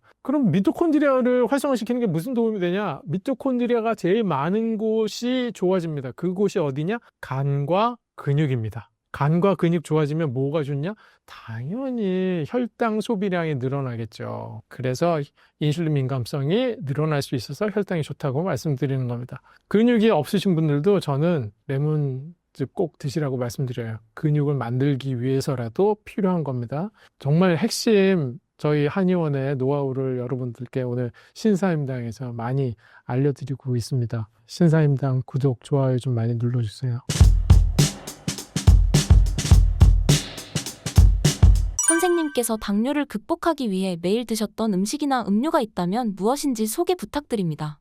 제가 당뇨 앓고 나서 음식이 정답이겠구나 라고 생각하고 그 다음부터 제 식단을 조정을 해서 정해서 섭취하기 시작한 음식들이 있습니다. 근데 그 음식들 세세한 것들을 알려드리는 것보다 어떤 원칙을 먼저 알려드리는 것이 중요할 것 같아요. 제가 음식을 선정한 기준이 있습니다. 그 원칙은 바로 첫 번째, 단백질이 풍부해야겠다라는 것이고요. 두 번째는 식이섬유가 풍부해야 된다. 그리고 당뇨 환자에게 취약한 면역력이 증진될 수 있는 음식이 포함되어야겠다. 이 세 가지 조건이었거든요. 당연히 식이섬유가 풍부한 음식 뭐겠습니까? 채소죠. 뭐니 해도 채소를 많이 챙겨 먹고자 했습니다. 그리고 두 번째, 단백질 음식인데요. 살코기 위주로 고기를 먹어야겠다라고 생각을 하게 되었죠. 살코기라고 하면 여러분들 생각하시는 게 안심도 있을 거고요. 그리고 닭고기, 닭가슴살 같은 것도 있고 생선도 있잖아요. 이 여러 종류의 음식들, 이런 단백질 음식들 중에 이런 고기류만 있는 게 아니죠. 두부, 콩 같은 식물성 단백질도 같이 포함해서 식단을 구성하는 것이 중요했습니다. 그리고 마지막으로 면역력을 어떻게 해서든 확보를 해야겠다. 당뇨가 있게 되면, 혈당이 높게 되면 우리 몸의 모든 혈액순환들이 저해가 되면서 제일 많이 겪게 되는 합병증은 가장 간단하게 염증들이 많이 생기게 됩니다. 한마디로 염증 세포와 싸울 수 있는 우리의 아군인 면역 세포들이 충분히 내 몸 안에 있어야 이 염증들을 빠르게 없앨 수 있겠구나라는 생각에 면역력을 높일 수 있는 음식들이 필요했습니다. 그 음식들은 여러분 많이 알고 계세요. 우선 장이 튼튼해야죠. 장을 튼튼하게 하는 음식은 면역력을 기르는데 아주 기본적인 조건이 됩니다. 여러분들 드시는 유산균도 마찬가지지만 저는 음식으로 선정하여서 김치와 같은 발효식품을 선정을 했습니다. 그래서 제 식단에 이 발효식품이 빠지지 않고 들어가게 됐고요. 또 조금은 생각을 해보셔야 이해가 되실 음식이 하나 있는데 바로 버섯입니다. 그래서 버섯과 발효 음식은 제 식단에 꼭 들어가야 했고, 또 살코기 그리고 각종 채소들이 제 식단을 구성하는 제 1원칙의 음식들입니다. 당뇨 환자들이 공복 시 혈당을 낮추기 위해 식전에 섭취하면 좋은 음식이나 음료가 있을까요? 당뇨 환자분들께서는 어쨌든 혈당을 낮추기 위해서 어떤 음식들이 좋을까라고 생각을 하실 거예요. 근데 우선 이 말씀을 드리기 전에, 이 음식들을 설명드리기 전에 한 가지 주의사항 알려드리겠습니다. 당뇨 환자분들은 무조건 혈당이 떨어지면 좋을까요? 그렇지 않습니다. 적정한 수준으로 혈당을 떨어뜨리는 게 필요하다는 것 기억하셔야 됩니다. 이 적정한 수준이라고 하면 당연하지, 내가 저혈당이 올 정도로 혈당을 떨어뜨리는 건 내 몸에 안 좋은 건 알아 라고 생각하실 거잖아요. 그럼 저혈당에 대한 증상들도 아시죠? 눈앞이 아찔하면서 식은땀 나고 기운이 쏙 빠지고 어질어질한 그런 느낌이 오지 않더라도 내 몸에 근육량과 지방량이 너무 많이 빠질 정도의 혈당을 유지할 정도로 저혈당이 되는 건, 낮은 혈당이 되는 건 좋지 않다라는 걸 먼저 말씀드립니다. 왜냐하면 저 찾아오시는 환자분들도 저 혼자 식이요법으로 체중 감량을 많이 하고 혈당을 떨어뜨렸는데 몸이 좋아지는 게 없어요. 기운이 안 나요. 생활하기가 힘들 정도예요. 라고 호소하시면서 오시는 분들이 계시거든요. 그분들 같은 경우에는 식이 조절 잘못하신 거예요. 그분들의 경우에 가장 큰 문제점으로 나타나는 건 바로 근육량 손실을 모르고 혈당만 낮춰놓고 내 혈당이 잘 유지되니까 나는 건강한 것이야 라고 생각하고 계셨던 게 잘못된 겁니다. 반드시 식이 조절을 할 때는 내 몸의 체성분이 어떻게 변하는지를 꼭 아셔야 돼요. 그래서 보통 인바디라고 얘기하죠. 체성분 측정하는 기구가 있습니다. 이 기구는 집 안에 두시는 경우들은 간혹 있으시지만 비싸다 보니까 기계가, 여러분들 이 기계를 사용할 수 있는 곳은 요즘 뭐 내과에 가도 흔히 볼 수 있습니다만 공짜로 하실 수 있는 데도 많습니다. 보건소 가시면 공짜로 하실 수 있고, 또 근처에 운동기구가 많이 있는 곳, 그런 곳에 가셔서도 체성분을 측정을 하실 수가 있거든요. 그래서 주민센터 아니면 보건소를 이용하셔서 내 체성분이 지금 현재 얼만데 이 상태에서 식이요법을 시작해서 내 혈당을 낮추고 일주일마다 측정을 하면서 내가 근육이 빠지고 있는지 아니면 지방이 잘 빠지고 있는지를 확인하시면서 가셔야 됩니다. 그 결과 근육이 빠지고 있다면 잘못된 것, 지방만 잘 빠지고 있으면 그건 좋은 겁니다. 이 기준을 가지고 여러분께서 내 혈당을 낮출 수 있는 음식들을 찾아보고 그 음식을 드시면서 내 몸이 어떻게 변하고 있는지를 중간중간에 계속 체크를 하고 가셔야 실패 없는 혈당 유지를 하실 수가 있습니다. 서론이 길었고요. 이제 본론을 좀 말씀드리면요. 당뇨 환자분들이 공복 혈당 낮출 수 있는, 혈당을 낮출 수 있는 음식이나 음료 어떤 게 있을까요? 식전에 드실 만한 것 추천드리면 뭐니 해도 채소입니다. 식이섬유가 풍부한 음식을 먼저 드시는 것이 가장 중요한데, 이 식이섬유를 드시는 유리한 점 어떤 것이 있냐면, 공복 상태에서는요, 내 장은 스폰지와도 같은 상태가 된다고 생각하시면 됩니다. 한마디로 공복 상태가 4시간이 보통 낮 시간 동안의 공복 상태라고 하면 밤 사이 아침 공복 시간은 굉장히 길죠. 보통은 8시간 정도 되거든요. 그 8시간 상태의 아침 공복 상태에서는요, 내 장은 어떻게 얘기하면 바짝 마른 논과도 같아요. 예, 물이 들어오면 다 흡수해 버리는 그런 논바닥 말이죠. 그래서 처음에 들어오는 음식이 탄수화물 종류라면 내 장은 그 탄수화물을 빠른 시간 안에 다 흡수해 버립니다. 그래서 내 혈당은 급속히 올라가게 되거든요. 따라서 이때는 내 장을 좀 코팅을 해둘 필요가 있습니다. 그때 필요한 코팅제가 바로 식이섬유입니다. 식이섬유는 내 몸에서 분해되지 않는 그러한 성분이거든요. 그렇기 때문에 채소를 식전에 먹어야 할 이유는 방금 설명드린 그 이유들 때문에 충분히 이해가 되시겠죠. 그렇다면 식이섬유는 채소 중에 여러 가지가 있는데 어떤 식이섬유가 더 유리할까라고 보면 아침 공복 상태에서 드시기 좋은 식이섬유는 부드러운 채소입니다. 그래서 아침에 제가 추천해 드리는 식이섬유 채소는 데친 채소들을 드시는 걸 권해 드립니다. 제일 흔하고 여러분들 많이 드시는 채소는 양배추찜이죠. 얼마나 부드럽습니까? 그리고 고소하기도 하고 달큰하기도 합니다. 그래서 이 양배추찜을 아침 공복에 먼저 드시고 그 다음에 식사를 하시는 것을 권해드립니다. 실제로 드셔보시면 아침에 양배추찜을 먼저 드시고 혈당을 재는 것과 드시지 않고 식사를 바로 시작하시고 혈당을 잰 건 차이가 매우 크게 나타나는 걸 누구나 확인하실 수가 있습니다. 근데 양배추찜을 한번 먹을 때 분량 정도를 보면 이거 몇 장 정도 먹어야 돼? 라고 고민하실 수 있잖아요. 그냥 자기 손바닥 크기만한 이런 넓적한 크기로 한 10장 정도 드시면 돼요. 근데 이 양배추찜만 드실 때는 간이 조금 있었으면 좋겠다라고 생각하시는 분들도 계실 거예요. 그래서 된장 정도 찍어 드시는 거 괜찮고요. 고추장은 당분이 많이 들어있어서 권해드리지 않습니다. 그리고 간장에 찍어 드시는 것도 괜찮고요. 드시는 방법으로 또 한 끼 요리처럼 드실 수 있는 방법이 있는데요. 양배추찜을 만드는 법, 전자레인지로 만드는 법을 좀 소개해 드리면 양배추를 적당한 크기로 잘라서 요즘은 전자레인지에 쓸 수 있는 냄비들이 많이 있습니다. 저 같은 경우는 실리콘으로 만들어진 냄비들을 사용하는데요. 거기에 양배추를 넣고 3분 정도만 돌리면 양배추가 부드러워지거든요. 그 양배추를 꺼내 와서 접시에 담으시고 그 위에 올리브유를 뿌려주세요. 그리고 거기에 소금을 약간씩 뿌려주세요. 그리고 기호에 따라서 후추를 넣으셔도 좋고요. 저는 후추 없이도 맛있고 넣어도 맛있고 그래요. 그 상태에서 삶은 콩이 있잖아요. 병아리 콩 같은 것들도 아주 좋습니다. 콩을 좀 곁들여서 드시게 되면 간단하게 육끼니를 해결하실 수 있을 정도로 든든한 식사가 될 수 있거든요. 아침 공복에 나는 식사가 준비되어 있고 양배추찜은 식전에 드시는 채소다라고 하면 10장 정도 그냥 드시고 나는 그냥 단백질과 채소로 한 끼 식사를 간단하게 할 거야 라고 하면 방금 제가 말씀드린 양배추 올리브유로 조리된 양배추찜을 콩과 함께 드시는 것을 권해드립니다. 저 같은 경우에는 이렇게 양배추찜을 먹기도 했고요. 평상시에 아침 공복에 제가 권해드리는 부드러운 채소잖아요. 점심 공복, 저녁 공복에는 따로 양배추를 잘게 채 썰어서 밀폐 용기에 담아서 가지고 다녔어요. 그래서 점심 같은 경우에는 저는 채소를 먼저 먹고 식사를 했는데요. 왜 점심에 외식을 하셔야 되는 경우도 있잖아요. 그럴 때는 외식 나가기 전에 양배추 샐러드, 저는 샐러드라고 보는데 양배추 샐러드를 먼저 먹고 그 다음에 식사를 하러 나갔습니다. 밖에 나가면 식전에 채소를 먹을 수가 없으니까요. 여러분들 그런 방법 써보시고요.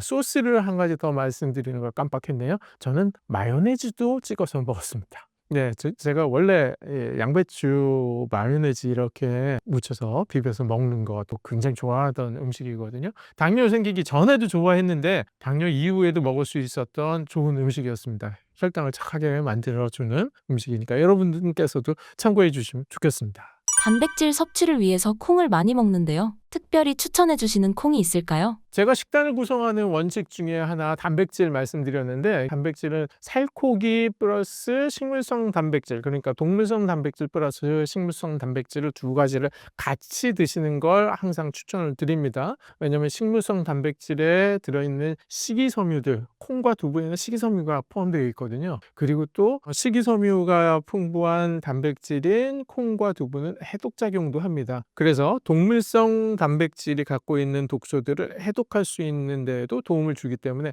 이 두 개를 항상 같이 드시길 권해드리는데, 두부는 여러 가지 조리법 알고 있고 두부는 한 종류지 않습니까? 근데 콩은 여러 종류란 말이죠. 어떤 콩이 좋을까? 콩마다 특성이 조금씩 다른데, 그거에 대한 설명을 좀 드리자면, 콩은 우선 검은 콩이 있죠. 검은 콩은 단백질 함량이 가장 높은 축에 속하는 콩입니다. 근데 제가 아까 말씀드린 병아리 콩 있잖아요. 병아리 콩은 단백질 성분이 많지만 조금은 적어요. 검은 콩보다는. 그 얘기는 탄수화물류가 약간 더 있다라는 얘기입니다. 그래서 실제 이 두 콩을 삶아서 갈아보면 그 특징을 확실히 알 수 있는데요. 그 검은 콩을 갈아서 먹어보면 단맛이 좀 덜합니다. 근데 병아리 콩은요, 갈아서 먹어보면 단맛이 납니다. 그래서 중동 지방에서는 이 병아리 콩을 갈아 가지고 올리브 소스 그리고 마늘 같은 거 넣고 이렇게 전병 같은 것에다가 발라서 찍어 먹거나 해서 먹는 음식이 있거든요. 이건 전 세계적으로 건강식품이라고 알려진 메뉴인데, 후머스라고 부르는 요리가 바로 이 병아리 콩을 갈아서 만든 소스에 찍어 먹는 요리예요. 그래서 그만큼 갈아서 소스로 만들 수 있는 그런 콩 종류들은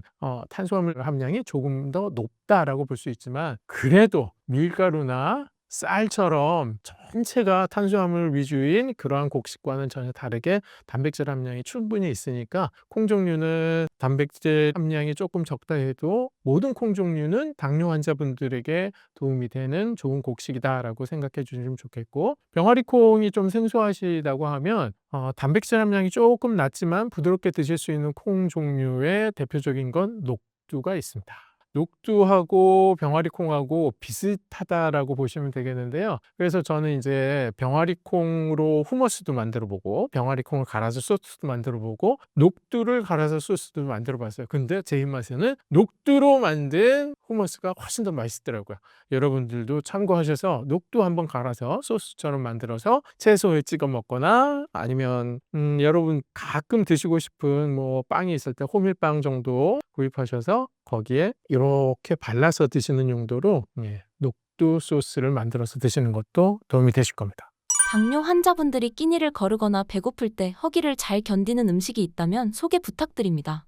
당뇨 환자분들 식단 유지하실 때 가장 힘들어 하시는 부분이 바로 허기감을 어떻게 해결해야 될지 모르겠다라는 점입니다. 그래서 허기감이 왔을 때, 배고플 때 드실 수 있는 음식류 제가 추천을 드리도록 하겠습니다. 영국에서 한 실험이 있는데요. 사람을 세 부류로 나눠서 한 그룹에는 탄수화물만 먹였어요. 또 한 그룹은 단백질만 먹이고요. 또 한 그룹은 지방만 먹였어요. 그리고 나서 과연 어느 그룹이 더 허기감이 빨리 오는지를 검사한 거거든요. 그 결과는 탄수화물만 드셨던 그 그룹이 허기감이 빨리 느끼게 됐습니다. 왜 소면, 국수 한 그릇 이만큼 배불리 먹었는데 배가 금방 꺼졌어 라고 얘기하시는 경우들 아시잖아요. 그것처럼 탄수화물류만 먹게 되면 나는 허기감이 굉장히 빨리 오는 상태에 빠지게 됩니다. 그렇다고 하면 제일 허기감이 늦게 온 음식은 뭐였을까요? 단백질일까요? 지방일까요? 정답은 지방이었습니다.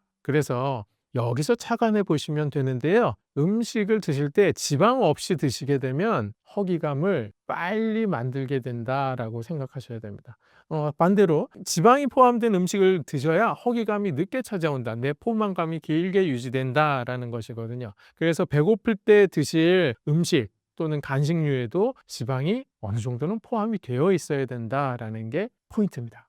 그런 의미로 추천을 드리는 간단한 음식은 바로 방탄 홍차입니다. 왜 방탄 커피 들어보셨을 텐데요. 방탄 커피는 커피에다가 버터와 MCT 오일이라는 지방을 넣어서 저어서 이렇게 마시는 거거든요. 한마디로 지방과 커피를 같이 드시는 그러한 음식인데, 커피는 드시면 수면에 장애가 오시는 분들도 있고 하기 때문에 저도 그렇거든요. 그래서 저는 커피를 원래 잘 안 먹는 체질입니다. 그래서 저는 홍차 정도로 해서 방탄 홍차 만들어서 먹는 것이 저에게 도움이 됐거든요. 여러분도 도움이 되시리라고 생각을 합니다. 그뿐만이 아니라 이런 음식 드셔보셨을 거예요. 왜 연예인들이 이렇게 먹고 뭐 살 뺐다 뭐 이런 얘기 하는 음식 중에 왜 사과에다가 땅콩 버터 발라서 드시는 그런 음식 있잖아요. 아침 그것만 먹는 거예요. 사과에다가 땅콩 버터 발라가지고. 그게 도움이 되는 이유? 방금 전에 제가 알려드린 그 원리를 생각해 보면 해석이 되시죠. 땅콩 버터 기름이 많습니다. 탄수화물 사과에서 얻을 수 있죠. 그리고 그 탄수화물만 먹었는데 내가 허기감 없이 오랜 시간을 지속할 수 있어야 살이 빠질 거 아니에요? 근데 거기에 도움이 됐다는 얘기는 바로 땅콩 버터에 있는 기름이 내 포만감을 길게 유지할 수 있었기 때문에 다이어트에 도움을 줬다는 겁니다. 같은 원리로 지방이 빠지면 배고픔은 금세 찾아온다. 이거 꼭 기억하시면 좋을 포인트입니다. 설탕보다 더 혈당을 치솟게 만드는 음식이 있다면 어떤 것들이 있을까요? 당뇨 환자라면 설탕 안 좋다라고 하셔서 설탕 들어간 음식들 다 피하고 계실 거예요. 근데 여러분, 설탕보다 더 치명적인 음식이 있다고 하면 드시겠습니까? 근데 여러분들 알게 모르게 드시고 계시기도 하거든요. 건강한 분들이라도 여긴 설탕이 많지 않을 거야 라고 생각하고 드시는 의외의 음식 알려드리겠습니다. 첫 번째, 고구마입니다. 무슨 소리냐? 고구마는 식이섬유가 많이 들어있어서 다이어트에도 좋고, 내가 다이어트 하시는 분들 봤더니 고구마와 닭가슴살만 먹고 다이어트 하고 있더라. 근데 고구마 먹으면 설탕보다 더 많이 혈당이 오른다는 이런 말이 맞는 말이냐? 웬 말이냐라고 의아하실 분들이 계신데요. 여러분, 고구마 드시는 방법에도 차이가 있고요. 조리 방법에 따라서도 혈당을 올리고 내는 그러한 효과가 천지 차이입니다. 고구마 이렇게 드시면 설탕보다 나쁩니다. 어떻게 드시는 방법이냐면 군고구마 드시는 방법입니다. 군고구마로 드시면 설탕보다 더 치솟는 혈당을 경험하시게 될 겁니다. 고구마가 좋다는 거 맞습니다. 식이섬유가 감초보다 많이 들어있다는 것도 맞습니다. 하지만 군고구마로 드시는 경우에는요, 고구마가 갖고 있는 전분이 너무 빨리 너무 쉽게 몸 안으로 흡수되는 상태가 됩니다. 그래서 혈당이 순간적으로 치솟게 되거든요. 그래서 군고구마는 저는 당뇨 환자분들은 절대 드셔서는 안 될 음식으로 설명드립니다. 설탕만큼이나 위험한 음식 1위는 바로 고구마입니다. 군고구마 특히 조심하시고요. 나 고구마 많이 사뒀는데 그럼 고구마 어떻게 하란 말이야? 물론 군고구마로 만들어 드시지 마시고 찐고구마로 드시는 방법이 두 번째 좋은 방법이고요. 가장 좋은 방법은 생고구마 드시는 방법입니다.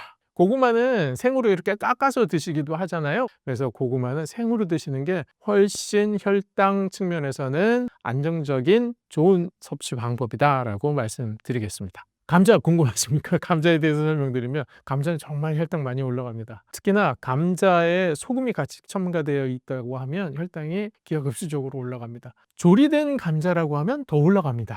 특히 감자칩 많이 올라갑니다. 감자칩은 생으로 감자를 찐 감자가 요만큼 있고요. 감자칩이 같은 중량으로 있다고 쳐봐요. 그럼 생으로 찐 감자를 먹은 정도와 감자칩을 먹었을 때 어느 게 혈당을 더 많이 올릴까요? 감자칩이 더 많이 올라갑니다. 감자칩 자체가 조미가 되어 있기 때문이기도 하고요. 그리고 감자칩은 조리 과정 중에서 수분이 날아갔기 때문에 생 감자를 쪄서 수분이 많이 있는 감자의 중량과는 당연히 이쪽이 밀도가 높거든요. 과자 쪽에. 그래서 같은 중량으로 계산하는 경우에는 감자칩이 훨씬 많이 올라갈 수밖에 없다. 전분 함량이 더 많다라고 하는 거죠. 그러면 중량이 같은 감자 두 개를 가지고 하나는 쪄놓고 하나는 막 슬라이스 쳐서 이걸 튀겨가지고 조리를 해서 감자칩을 만들었다 말이죠. 그럼 여기는 부피가 좀 줄겠죠. 이렇게 했을 때는 뭐가 혈당이 더 많이 올라갈까요? 그래도 감자칩이 더 많이 올라갑니다. 그 이유는 조미 때문에 그렇습니다. 설탕이 들어가고 소금이 들어가는 경우에는 분해된 탄수화물의 소화 흡수 속도가 더 빨라지게 되거든요. 다이어트 하시는 분들이 아시는 분들인데 왜 예전에 한때 유명했습니다. 쇼니라고 했습니다. 예, 머리 하나도 없으신 까무잡잡하신 그분, 체격 좋으신 그분이 다이어트를 지도할 때 하시는 방법인데요. 바로 김치 못 먹게 합니다. 왜 김치 못 먹게 하지? 종교적인 신념이가 아닙니다. 짜서 그렇습니다. 그리고 소금 못 먹게 합니다. 그 이유는 혈당과 소금의 관계를 설명드리기 위해서 이 예를 갖고 온 건데요. 포도당이 우리 몸 안에서 한 분자가 흡수되려면 소금 한 분자가 꼭 있어야 돼요. 나트륨이 있어야만 장벽에서 포도당이 흡수가 됩니다. 그렇다면 충분한 소금이 존재하는 상황에서는 모든 포도당은 다 장에서 흡수된다라는 걸 알 수 있겠죠. 그렇다면 소금이 없는 상태에서 포도당만 있는 경우는요, 흡수가 안 되는 거예요. 그렇기 때문에 다이어트 하시는 분들이 소금 먹지 말아야 된다, 김치 같은 거 짠 음식들은 피해야 된다고 얘기하는 게 바로 같은 원리거든요. 이 원리로 혈당을 올리는 포도당 흡수를 늦추기 위해서는 소금 성분들이 좀 적어야 한다. 소금을 적게 드셔야만 혈당을 느리게 올릴 수가 있다. 그렇다면 무염식을 하라? 그건 권해드리지 않습니다. 왜냐하면 소금이 없으면요, 식단 유지하기가 쉽지 않습니다. 가뜩이나 건강 식단은 맛이 없다는 편견이 있으시잖아요. 편견만이 아니시기도 하죠. 직접 먹어보니까 내가 먹어보니 못 먹겠던데 라고 하시는 분들 계시잖아요. 그 이유는 소금이 없으면 그렇습니다. 그래서 제가 경험한 바를 말씀드리면, 제가 이제 채소 가지고 실험할 때였어요. 양배추 제가 좋아한다고 했잖아요. 양배추를 한 통, 이만한 한 통, 너무 크고 작은 한 통을 가지고 내가 이 양배추를 하나를 다 먹어보자, 이렇게 마음을 먹고 먹기 시작했어요. 근데 먹다 먹다가 다 못 먹고 실패했어요. 그래서 야, 이건 불가능한 거구나라고 생각했는데, 어느 날 이 한 통을 다 먹을 수 있는 방법을 발견했습니다. 그때는 어떻게 먹었냐면, 이 양배추를요, 간장에 찍어 먹었어요. 간장에 찍어 먹었더니 이 한 통을 다 먹을 수 있겠더라고요. 그래서 그때 저는 소금의 힘을 알았습니다. 소금만 있으면요, 여러분, 맛없는 음식들도 진짜 맛있게 먹을 수 있는 방법이겠구나라고 알게 됐거든요. 그래서 소금은 적정량 드시는 게 중요하고요. 아니, 완전히 무염식을 하시는 건 권해드리지 않습니다. 과일이 몸에 좋다고 알려졌지만 당뇨 환자에게는 위험할 수 있다는 말이 사실인가요? 그쵸. 같은 의미로 보자면 당뇨에 좋은 과일이 존재할까요? 당뇨에 좋은 채소 존재할까요? 좀 더 들어가서 당뇨에 좋다는 채소 많이 먹어도 될까요? 정답은 아니오입니다. 왜냐하면 뭐든지 당뇨에 좋은 것이라 할지라도 많이 먹으면 뭐든지 문제가 됩니다.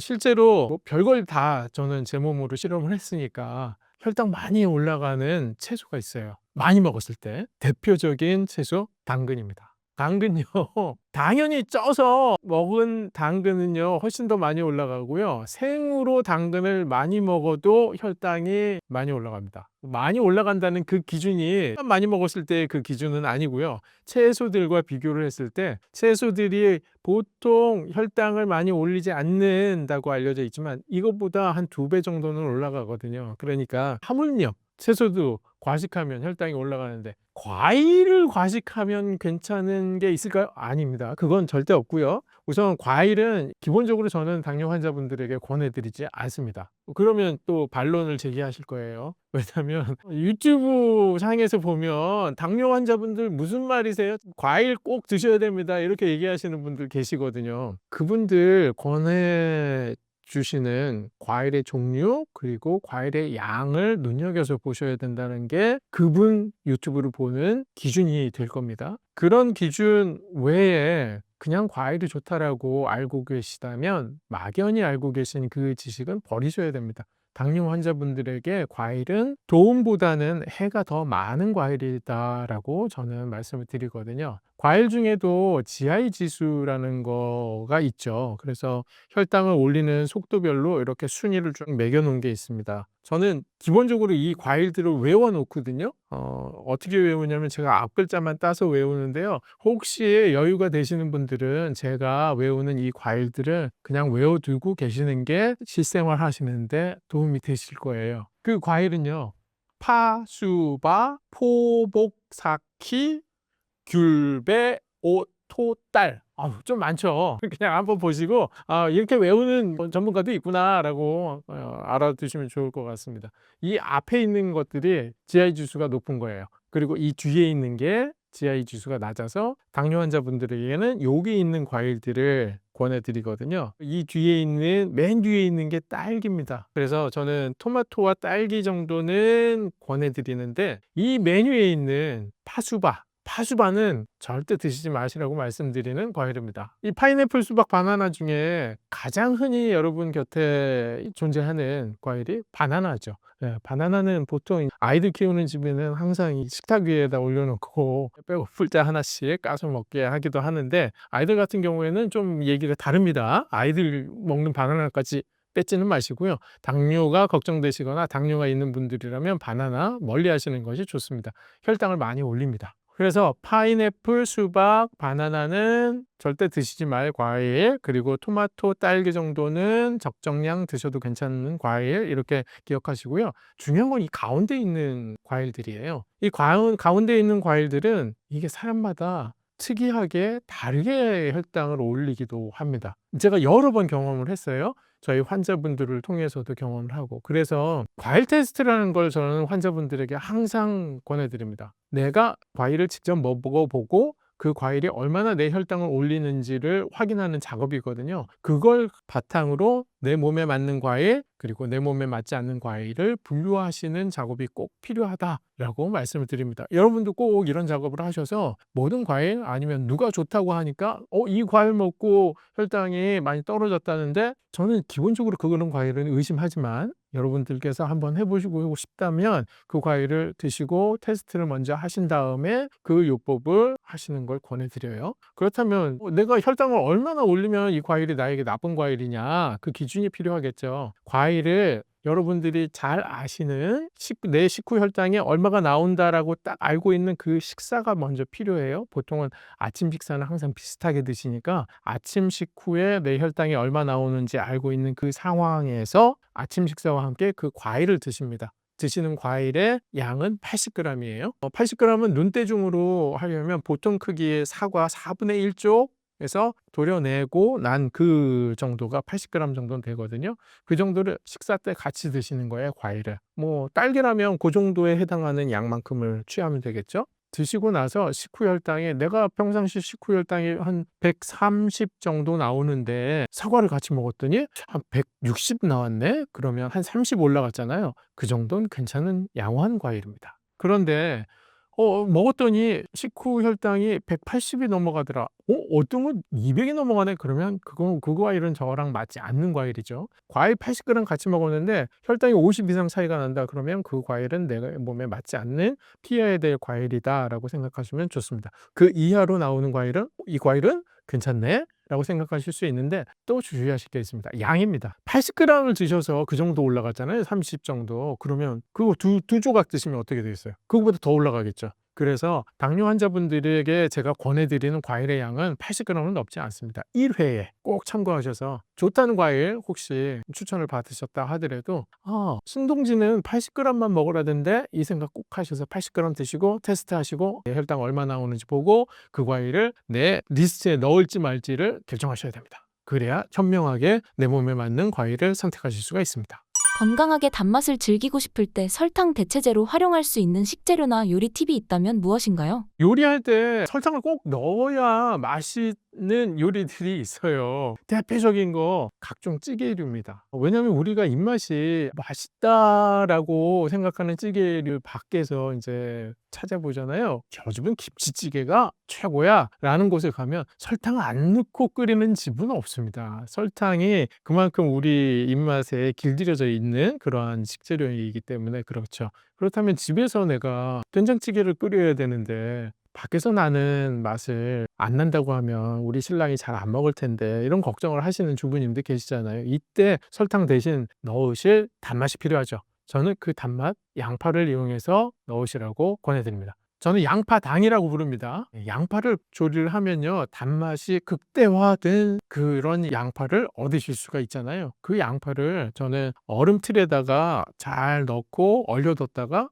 요리가 필요할 때, 된장찌개 끓일 때 그거 한두 개 빼다가 같이 넣고 끓이거든요. 그러면 아주 맛있습니다. 김치찌개 만드실 때도 양파당 그거 빼서 넣으면 와우 맛있는 김치찌개가 나오거든요. 양파당 만드는 방법 어렵지 않은데요. 간단하게 설명을 좀 드리면 양파를 잘게 채 써세요. 잘게 썰수록 이제 조리 시간이 짧아지니까요. 잘게 채 썬 양파를 이렇게 생긴 궁중 후라이팬에 채 썬 양파를 넣고 센 불에 그냥 올립니다. 가스레인지에 센 불에 올려놓고 젓지 않고 그냥 뚜껑 닫고 그냥 놔요. 얼마 동안? 5분 동안. 5분 지난 뒤에 다시 한번 뒤적여 줍니다. 그리고 센 불에 계속 그냥 또 5분을 놔둡니다. 그러면요, 한 6, 7분 지나가잖아요. 주방에 정말 맛있는 냄새가 진동을 합니다. 마치 어디에서 맡아본 냄새가 나냐면요, 중국집에서 맡아본 냄새가 나기 시작합니다. 그래서 저는 이 양파당 만들면서 내가 중국집에서 느꼈던 그 맛있는 향의 정체가 양파 볶는 향이었구나라는 걸 알게 됐거든요.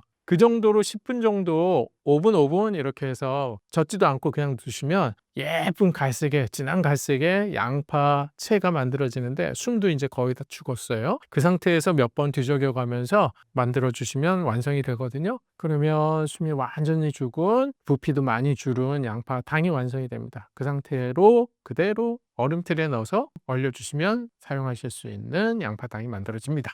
그리고 양파당도 특유의 그 풍미가 있잖아요. 여긴 양파당이 어울리지 않겠는데 하는 그런 요리들도 있을 거예요. 그때는 저는 알룰로스라는 감미료를 씁니다. 인공 감미료에 대한 걱정들이 조금 많이 있으실 텐데요. 천연에 존재하는 분자 구조로 되어 있는 감미료는 상대적으로 안전할 수밖에 없거든요. 그래서 이 알룰로스 그리고 스테비아 같은 것들은 천연에 존재하는 그러한 감미료 성분들입니다. 인공적으로 막 합성해서 만든 그러한 감미료가 아니기 때문에 저는 알룰로스를 잘 사용하고 있고요. 알룰로스는 그냥 설탕과 동일하게 사용하시면 됩니다. 시중에 보면 가로 알룰로스도 있고요. 액상 알룰로스도 있거든요. 액상 알룰로스는 그냥 풀 사용하듯이 하시면 되고, 가로 알룰로스는 설탕과 동일하게 같은 그런 정도의 분량을 사용하는 방법으로 쓰시면 됩니다. 혈당을 낮추는데 특히 효과가 있었던 식단이나 식습관이 있다면 공유 부탁드립니다.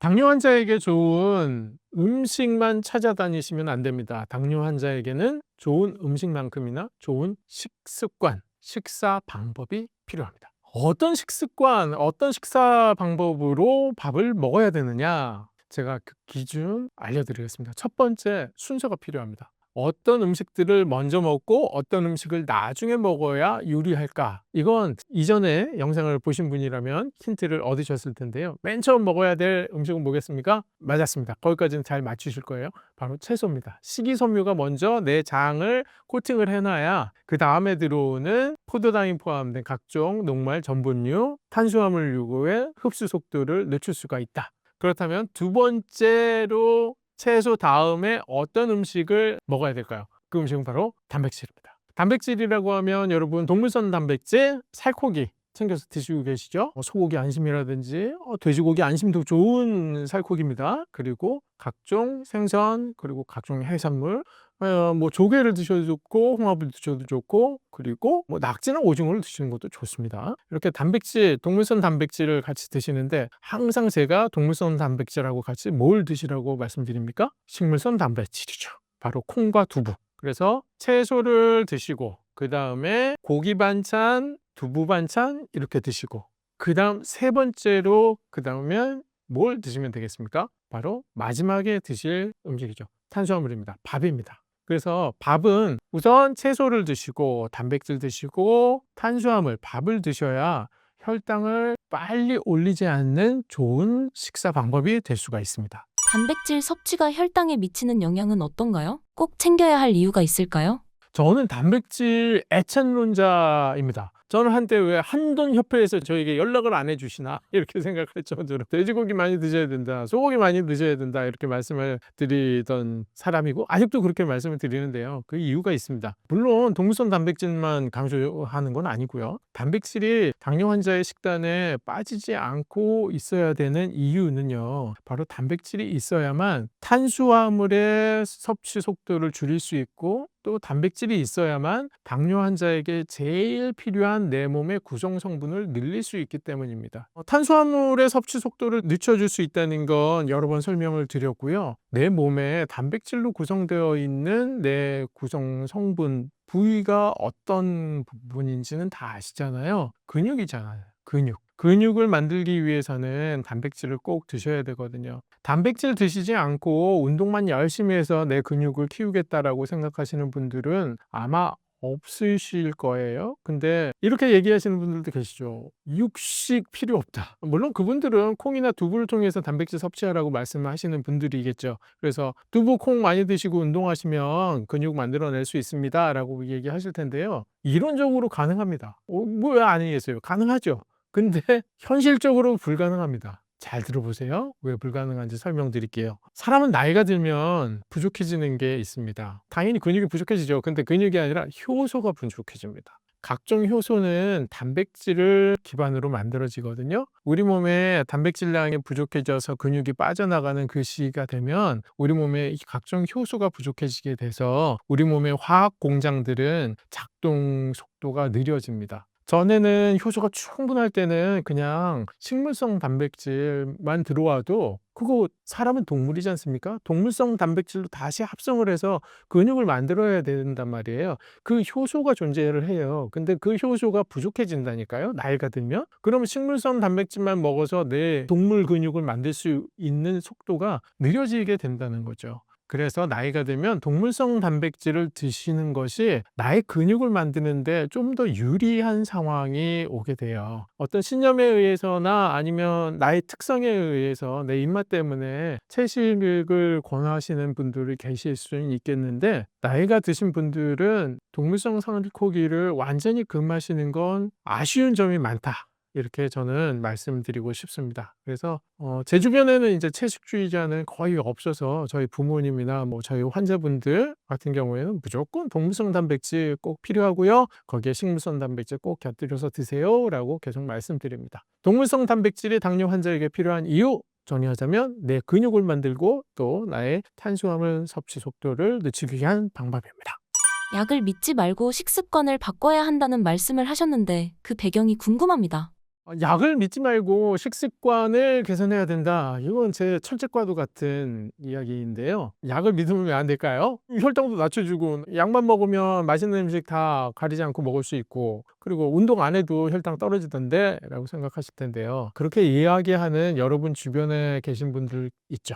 왜 그렇게 힘들게 식단 조절해? 왜 그렇게 힘들게 운동을 해? 얼마나 오래 산다고? 그냥 약 먹고 먹고 싶은 거 먹고 그냥 인생 즐기면서 살아라고 얘기하시는 분들 계시는데요. 그 말 절대 믿지 마세요. 왜냐면 여러분들의 말년을 그분들은 책임져 주지 않습니다. 여러분들의 말년이 식단 조절 안 하고 운동을 안 한 말년은 이런 상황이 펼쳐집니다. 그냥 병상에 누워 계실 거예요. 왜냐면 여러분들 뇌혈관이 잘못되는 경우들이 당뇨 합병증의 가장 위험한 부분이거든요. 중풍이 왔어요. 중풍이 오는 거 누가 막을 수 있겠습니까? 그 효과 좋은 당뇨약만 믿고 있다가 나중에는 식습관 개선이나 운동을 안 하시면 중풍 걸릴 확률이 더 높아진다라는 얘기를 드리고 싶은 겁니다. 그래서 여러분 말년에 여러분을 책임져 주지 않는 그 무책임한 분들의 얘기를 믿지 마시고 제 얘기를 믿으십시오. 당뇨약은 현상 유지만을 위한 약입니다. 내 췌장을 더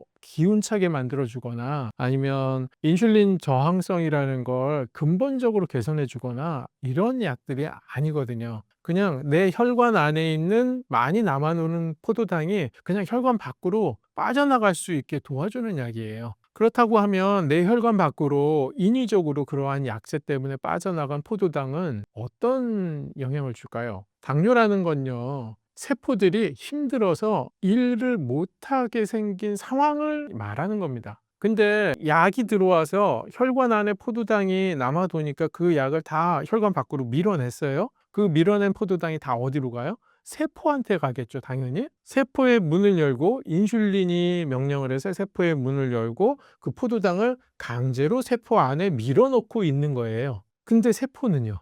여러분 세포 입장에서 생각해 보셨습니까? 당뇨병 환자는요, 나의 세포가 기진맥진한 상태인 거예요. 내가 힘들어서 일을 못할 상황이 됐기 때문에 내가 스스로 문을 걸어 잠궈 놓은 겁니다. 그 힘든 세포에 문을 강제로 열고 일감을 막 밀어 넣어준 거예요. 약이. 그럼 이 세포는 살아남을 수 있을까요? 못합니다. 세포의 활성은 계속 떨어질 수밖에 없어요. 단적인 예로 이 얘기를 들으면 여러분들은 제 말이 맞다라고 생각하실 텐데 어떤 사실이 있냐면요. 당뇨약이 용량이 늘어나고 그 세기가 늘어날수록 당뇨 합병증 발생 가능성은 더 높아집니다. 이건 의학적인 사실이에요. 근데 이렇게 생각하시겠죠. 당뇨약을 세게 먹는다는 건 당연히 혈당이 높다는 얘기니까 당연히 그 사람은 당뇨 합병증 발생 가능성이 높겠지. 그 생각도 맞아요. 하지만 이런 경우에도 맞는 말이 됩니다. 이런 경우는 어떤 경우냐면 제가 문제를 드리겠습니다. 여러분들 잘 아시는 당화혈색소 기준으로 제가 문제를 낼게요.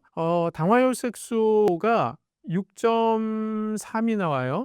당뇨 환자분들은 6.5 이하 내려가는 게 목표잖아요. 조금 높게 잡는다면 7 아래로 내려가는 게 목표예요. 당뇨약을 근데 가장 강한 당뇨약을 드시고 계세요. 근데 당화혈색소가 6.3이에요. 근데 어떤 분은 당뇨약을 다 끊었어요. 당뇨약을 다 끊었는데 당화혈색소 수치가 6.7이 나와요. 이 두 분이 계시면 어떤 분이 더 몸 상태가 건강하신 분이냐 이거죠. 당뇨약은 세지만 혈당이 낮게 유지되는 분? 아니면 당뇨약은 다 끊었는데 혈당이 얘는 좀 높아. 이 두 분 중에 누가 더 건강하냐 이거예요. 세포의 활성도를 따져 묻는 겁니다. 정답은 2번입니다.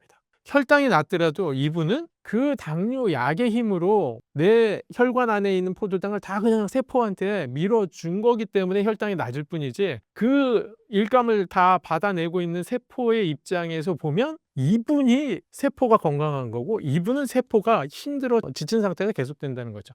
그래서 이 정답을 통해서라도 여러분들은 당뇨약을 믿으면 절대 안 된다는 거 다시금 알아주셨으면 좋겠습니다. 하루 단백질 권장량을 어떻게 채우는 게 가장 건강하고 효과적일까요? 제 이야기를 귀담아 들으시고 이제 나도 고기를 좀 먹어봐야겠다 해서 시도하시는 분들이 계실 거예요. 근데 제가 조금 걱정되는 분들이 계세요. 중년 이후에 분들께서 고기를 시도를 하셨는데 제 욕을 하시는 분들이 분명 생길 겁니다. 왜냐하면 그분들 고기 소화를 못 하시는 분들이 반드시 생기거든요. 아니 내가 고기가 먹을 수 있는데 안 먹는 게 아니라 고기 먹으면 소화가 안 돼서 못 먹는 거야 하는 분들이 있단 말이죠. 그분들을 위한 팁을 드리도록 하겠습니다. 중년 이후에 고기 소화가 안 되는 이유가 있습니다. 그 이유는 아까 말씀드렸던 이유와 동일한 이유인데 효소가 부족해서 그렇습니다. 무슨 효소? 이때는 소화효소. 소화효소가 당연히 빠지면서 소화효소 같이 떨어진다고 말씀드렸잖아요. 소화효소도 같이 떨어져요. 그러니까 단백질을 드셨을 때, 고기를 드셨을 때 내가 이걸 소화시킬 효소가 충분치가 않다는 것 때문에 고기만 먹으면 더부룩해. 난 고기 먹으면 소화가 안 돼. 그래서 난 고기를 이런 분들이 생긴다는 겁니다. 그분들을 위한 방법, 좋은 방법이 있습니다. 여러분, 단백질을 소화할 때 위장에서 대부분이 소화가 돼야 돼요. 그 말은 위에서는 무슨 소화액이 나오죠? 위산입니다. 산성이 반드시 있어야 단백질이 분해된다는 얘기예요. 그러려면 내 몸에 소화액도 부족하고 소화효소도 부족하니까 산성을 좀 도와주면 되겠구나. 산성을 신맛이 나는 그 산성을 얘기하는 거거든요. 그래서 신맛을 조리할 때 좀 넣으시고 평소에도 좀 드신다고 하면 고기 소화를 좀 더 용이하게 도와줄 수가 있습니다. 신맛이 나는 대표적인 식재료 식초죠. 근데 특이하게도 나이 드신 분들 식초 싫어하게 됩니다. 왜냐? 식초 생각만 해도 입에 침이 고이는 그 음식이 바로 식초인데 나이가 들면 침샘도 퇴화합니다. 그래서 침이 분비가 잘 안 돼요. 그러니까 식초만 생각하면 아파요. 안 나오는 이 침샘들을 계속 자극하게 되니까 이게 불쾌한 거예요. 그래서 식초 자체는 생각하고 싶지도 않는 분들이 생기는 거예요. 여러 가지로 지금 해결해야 될 문제들이 있습니다. 첫 번째, 우선 신맛이 들어가야 고기를 드시게 되는데 나이가 들면 신맛도 싫어하게 된다. 그러면 이때 어떻게 해야 되느냐? 자, 차근차근 단계를 밟아가면서 우리 고기를 먹을 수 있는 몸을 만들어 보자고요. 첫 번째, 여러분 하셔야 될 건 침샘 마사지입니다. 침샘은 귀밑샘이라고 있고요. 턱밑샘이라고 있고요. 그리고 혀밑샘이라고 있어요. 샘이 이렇게 세 가지 이름의 샘이 존재를 해요. 이 샘은 손에 만져지는 깊이에 존재합니다. 그래서 침샘 마사지는 손을 이렇게 모으시고 하나는 턱 아래, 하나는 귀 아래 놓고 이렇게 마사지 하시는 겁니다.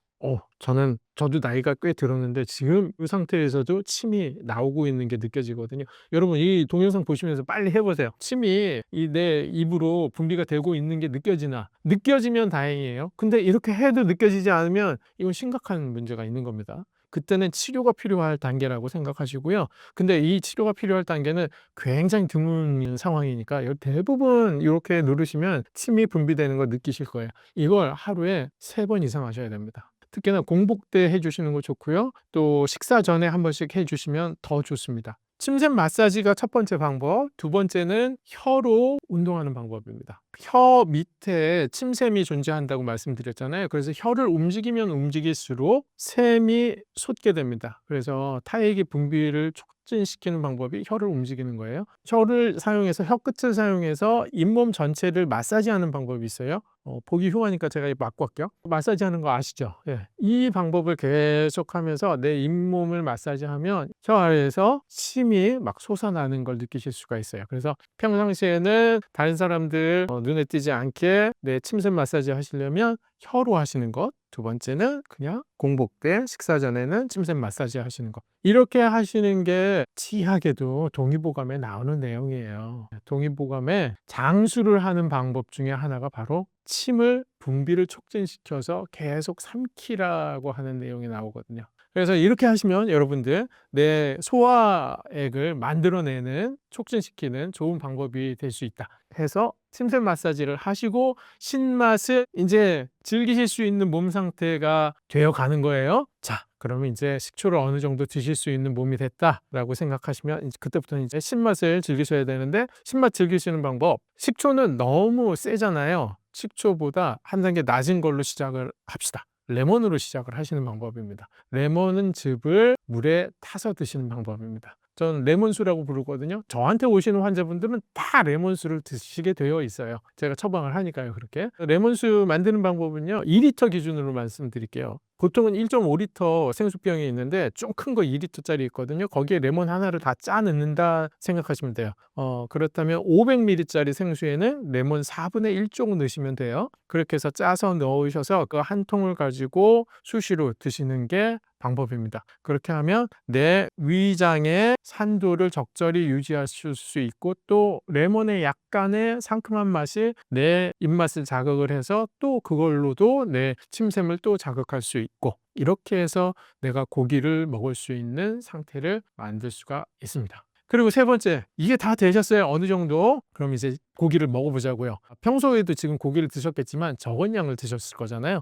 이제 내 몸에 맞는 양의 고기를 한번 먹어보자고요. 내 몸에 맞는 양? 그럼 그 양을 알아야 되잖아요. 자, 양을 설명드리겠습니다. 양은 자기 체중에 곱하기 1 해서 그냥 g수 붙이면 됩니다. 제가 70kg라고 하면 70g의 단백질이 필요해요. 고깃집에 가도 1인분에 150g 막 이렇게 나오는데 그럼 내가 2인분씩 먹었나? 이런 생각하실 텐데 그게 아니고요. 단백질 양인 거예요. 살코기 기준으로 보면 살코기 100g에 단백질은 25g 들어있어요. 네. 그러니까 100g이 몇 개 있어야 70g이 되겠어요? 한 3개 정도 있어야 되잖아요. 제가 살코기만으로 제 몸에 필요한 단백질량, 하루 단백질량을 채우려면 300g의 살코기를 먹어야 된다는 거예요. 그렇게 못하니까 우선은 단백질을 다른 종류로 기억하시기 쉽게 말씀드릴게요.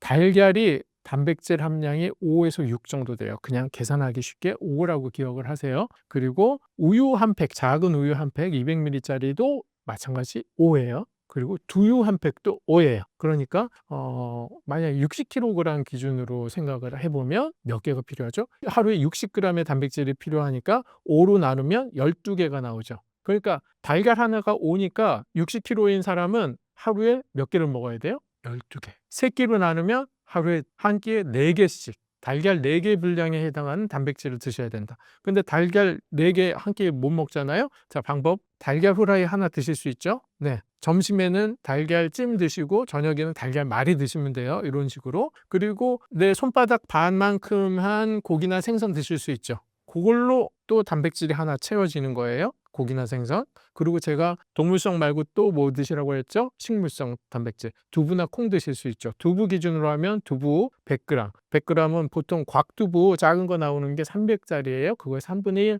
한 곽 드셔서 그냥 3분의 1씩 나눠서 아침, 점심, 저녁 드시면 돼요. 자, 이렇게 해서 두부 또 채워졌어요. 하나 딱 남죠. 근데 이 정도 드시면 이제 식사 다 하셨을 거예요. 이 나머지 하나는 뭘로 채운다? 우유나 두유. 언제? 그냥 공복에. 예, 그런 식으로 채워가시면 60kg 기준이에요. 내가 50kg 나오는데 3개 이렇게 가시면 되겠죠. 그래서 이런 방법으로 내 몸에 맞는 단백질량 정하시고 단백질량을 충분히 이 기준에 맞춰서 드시기 위한 방법을 말씀드렸어요. 정리해드리면 우선 고기 소화 잘 안 되시는 분들은 침샘 마사지부터 시작하셔야 된다. 그리고 그 다음에 식초, 레몬으로 내 소화기의 산도를 유지하셔야 된다. 그리고 세 번째는 내 몸에 맞는 단백질량을 충분히 드셔야 된다는 것. 그리고 식초나 레몬을 단백질 조리를 하실 때, 고기 조리를 하실 때 같이 넣어서 하시는 것도 도움이 되고요. 평상시에 레몬수 드시라고 말씀드렸는데 식초를 약간 나물 같은 데 뿌려서 드시는 것도 좋은 방법이 됩니다. 그래서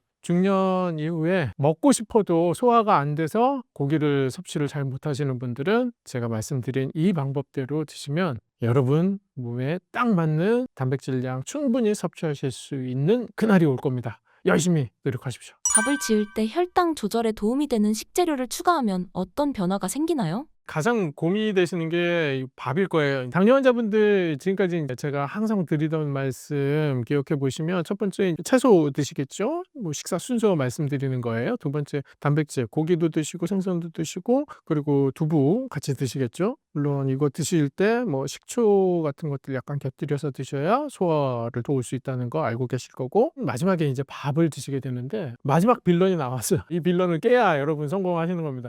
밥을 해결해야 돼요. 백미는 안 좋다는 걸 여러분 이제 알고 계실 거예요. 근데 어쩔 수 없이 백미를 재워서 드셔야 되는 준비를 해야 되는 경우도 생기잖아요. 그러면 좀 더 건강하게 백미를 짓는 방법이 궁금하다 하신 분들을 위해서 말씀을 드리면 이런 식재료를 넣으시면 도움이 됩니다.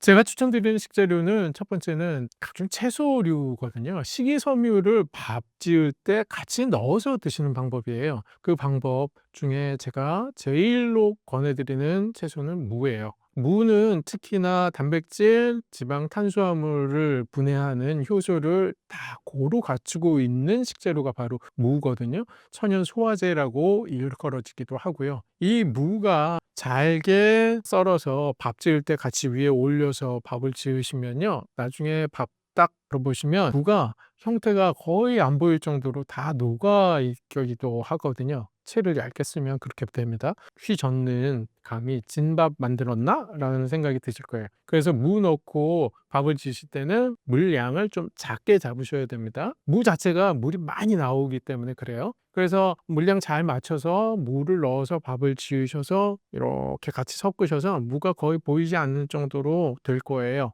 그렇게 해서 드시는 방법이 필요한데 무는 아까 말씀드린 대로 각종 소화 효소도 들어있지만 무 자체가 가지고 있는 식이섬유는 탄수화물을 섭취하는 속도를 늦춰줄 수 있기 때문에 그나마 건강한 백미를 드실 수 있는 방법이 될 수가 있습니다. 무하고 같이 넣어서 좋은 채소는 저는 도라지도 권해드리거든요. 특히나 중년 이상의 분들의 사망 원인 중에 상위를 차지하는 게 폐렴이에요. 도라지는 폐 건강, 기관지 건강에 아주 좋은 약재로 알려져 있고 그렇게 사용하는 재료가 바로 도라지이기 때문에 중년 이후의 분들 지금 독감도 유행하고 목감기 때문에 고생하시는 분들 많거든요. 무하고 도라지 넣고 같이 도라지 무밥 만들어서 드시는 거 권해드립니다. 하지만 이 도라지 무밥도 제가 제1로 권해드리는 밥은 아닙니다. 잡곡밥을 우선적으로 당뇨 환자분들이라면 고려하고 계실 텐데요. 잡곡 종류도 많잖아요. 내 몸에 맞는 잡곡을 어떻게 고를 수 있을까 궁금하실 텐데 여러 가지 방법은 있습니다만 그리고 잡곡밥 그냥 여기저기서 아르마리로 해서 이렇게 구성해서 먹어보자 해서 이미 드시고 계신 분들도 계실 거예요. 하지만 저는 우선 빼야 될 잡곡, 맞지 않는 잡곡을 먼저 알려드리겠습니다. 잡곡밥이라고 당뇨 환자에게 다 좋은 건 아닙니다. 잡곡 중에 여러분 혹시 이런 잡곡을 넣고 계시다면 잘못 드시고 계신 겁니다. 첫 번째, 차조입니다. 차조 넣지 마세요. 도움 안 됩니다. 두 번째, 차수수입니다. 차수수 넣지 마세요. 도움 안 됩니다. 세 번째, 차련미입니다. 차련미 넣지 마십시오. 이쯤 되면 눈치채셨죠? 왜 넣지 말라고 했는지 공통점이 있습니다. 치읓이 들어가죠. 차조, 차수수, 차련미. 찰기구나. 예, 맞습니다. 여러분, 정답 맞추셨습니다. 찰기가 있는 잡곡밥은 당뇨 환자에게 도움이 안 됩니다. 그 이유는 찹쌀과 그냥 맵쌀의 차이로 비유해서 설명드리겠습니다. 예로 들어서 설명드리면 찹쌀은요, 혈당이 더 많이 올라가요. 그냥 맵쌀 먹는 것보다 찹쌀로 밥 지어서 드시면 혈당이 더 많이 올라갑니다. 그 이유는 당연히 소화 분해가 더 빠르기 때문에 그렇습니다. 저항성 전분 얘기 가끔 들으실 텐데 찹쌀에는 저항성 전분이 적어요. 그리고 맵쌀에는 저항성 전분이 찹쌀보다는 좀 더 많거든요. 그 차이 때문에 그렇다고 말씀드릴 수 있고, 같은 이유로 차조 대신에 넣을 수 있는 잡곡은 그냥 메조입니다. 일반 조를 드시면 좋겠는데 저도 일반 조를 찾아 헤맸는데 못 구했어요. 물론 인터넷상으로는 구할 수 있습니다만 그냥 마트에 가면 다 차조예요. 그리고 또 두 번째, 차수수 안 된다고 말씀드렸잖아요. 차수수, 그냥 일반 수수도 구하기 힘들어요. 그냥 마트에는 차조, 차수수가 있더라고요. 그게 잘 팔리는 이유가 뭡니까? 부드러워서. 부드러운 곡식은 혈당을 빨리 올린다. 그래서 당뇨 환자분들은 차조, 차수수, 찰현미 드시지 말라고 말씀을 드리는 겁니다. 여러분들 잡곡을 고르는 기본적인 공식은 이제 아셨을 겁니다. 그렇다고 하면 어떤 잡곡을 먹는 게 좋겠느냐라고 물으신다면 저는 첫 번째는 귀리 권해드립니다. 귀리는 요사이 많이 유행하고 있는 고대 곡물이 있습니다. 파로 제가 방송에서도 많이 소개하고 했는데 파로만큼 좋은 게 귀리입니다. 근데 가격 차이는 많이 나요. 그래서 저는 차라리 파로보다는 귀리가 더 경제적이다라고 설명을 드립니다. 더군다나 이 유튜브 보시는 분들은 경제에 관심이 많으신 분들 아니십니까? 그러니까 귀리가 더 맞다. 신사임당 구독자분들께는 귀리가 적절하다라고 말씀드립니다. 그럼 귀리를 어떻게 밥을 먹느냐? 귀리만으로 그냥 밥을 지어서 한번 드셔보십시오. 귀리를 좀 더 부드럽게 드실 수 있는 방법이 있는데 밥을 2번 지으면 더 부드러워집니다. 부드러워지면 혈당이 많이 올라간다고 했는데 왜 또 부드럽게 짓느냐? 귀리만 졌을 때 못 드시는 분들이 반드시 생길 거예요. 그분들을 위해서 그분들은 귀리로 밥을 2번 지으시라고 말씀드리는 겁니다. 근데 웬만하면 1번 지어서 드시고요. 귀리는 어떤 식감이냐면요, 톡톡 튀는 식감입니다. 귀리밥을 한번 입에 넣고 씹으면 알갱이 알갱이가 하나씩 톡톡톡 터지는 그런 식감이 있거든요. 그래서 그 식감으로 먹는 게 바로 귀리다 생각하셔서 귀리밥 한번 지어서 드시길 권해드리고요. 너무 단조롭다. 우리 신사임당 구독자를 뭘로 보느냐? 귀리만으로 밥을 지어서 먹으라니. 그래서 제가 특별한 레시피 하나 알려드리겠습니다. 귀리 타락죽 알려드리겠습니다. 타락죽 하면 임금님 드시던 왜 우유로 만든 죽이잖아요. 보통은 쌀로 만들어서 죽을 쓰다가 그 죽 물을 버리고 나중에 우유를 넣고 마무리하는 게 타락죽이거든요. 근데 귀리로 타락죽을 드시면 정말 맛있게 드실 수 있습니다. 식감은 그 진득진득한 느낌은 어느 느낌이 나냐면 뽕듀 아시죠? 뽕듀, 치즈에 녹인 그 정도의 식감과 그 정도의 고소한 느낌을 얻으실 수가 있습니다. 만드는 법 간단히 설명드리면 귀리를 물에 불려놔요. 30분 이상 물에 불려놨다가 귀리를 갈아요. 물기를 다 빼고 믹서기에다 놓고 우유가 큰 팩 하나가 필요하거든요. 그 팩을 뜯어서 우유를 조금 넣고 귀리를 가는데 곱게 갈지 마세요. 그냥 거칠게 간 수준으로 간 다음에 그 전체를 냄비에 넣고 나머지 우유를 다 넣고 냄비에서 가열을 합니다. 근데 이때 주의하실 점, 처음부터 저어줘야 돼요. 이게 조금 놔뒀다 젖기 시작하면 귀리가 이미 바닥에서 떡이 돼요. 변해 있습니다. 그러면 안 풀려요. 처음부터 저으면서 가열해야 돼요. 이렇게 얼마 동안 뽀글뽀글 올라오기 시작하고 20분 하면 완성이에요. 이게 젓는 게 너무 조금 노동력이 들어가서 그렇지 맛은 제가 보장하겠습니다. 이렇게 한번 드셔보시고요. 맛뿐만 아닙니다. 혈당에도 매우 도움이 되는 그러한 한 끼 밥 또는 영양 간식이 될 수 있는데, 이 귀리 타락죽이 중요한 이유가 있습니다. 탄수화물을 단백질하고 연결시키는 좋은 조리법이라는 것도 여러분들 여러 요리에 사용할 수 있는 원칙입니다. 우유를 넣고 끓인다는 것, 탄수화물과 우유를 넣고 끓이면 우유에 있는 단백질과 탄수화물의 귀리에 있는 녹말이 결합을 하기 시작합니다. 그렇게 되면 녹말이 내 장 속에서 빨리 흡수되지 못하게 만드는 요인 중에 하나가 될 수 있거든요. 이거 여러 요리에도 응용이 가능하시겠죠? 그래서 우유를 넣고 끓이는 것, 이게 좋은 조리법이 될 수 있다는 것 기억하시고, 나는 우유 못 먹는데 하시는 분들을 위해서 두유로 끓이셔도 좋습니다. 그래서 두유 타락죽 내지는 우유 타락죽 만들어서 꼭 드셔보시기 바랍니다. 잡곡에 대해서 한 가지만 더 말씀드릴게요.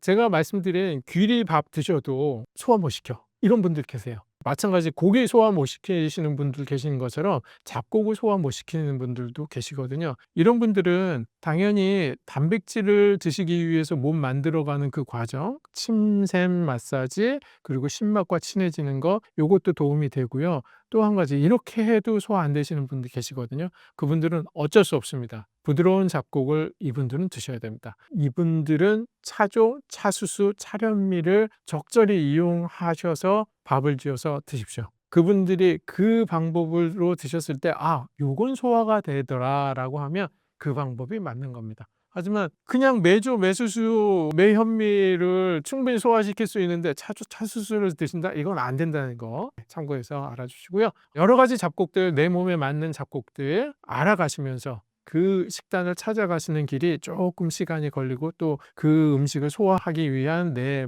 몸을 만들어가는 과정도 시간이 걸리지만, 그 시간은 여러분 충분히 투자하실 만한 가치가 있는 시간이니까 시간 열심히 들이시고 열심히 노력하셔서 건강하게 당뇨 이겨내시기 바랍니다. 감사합니다.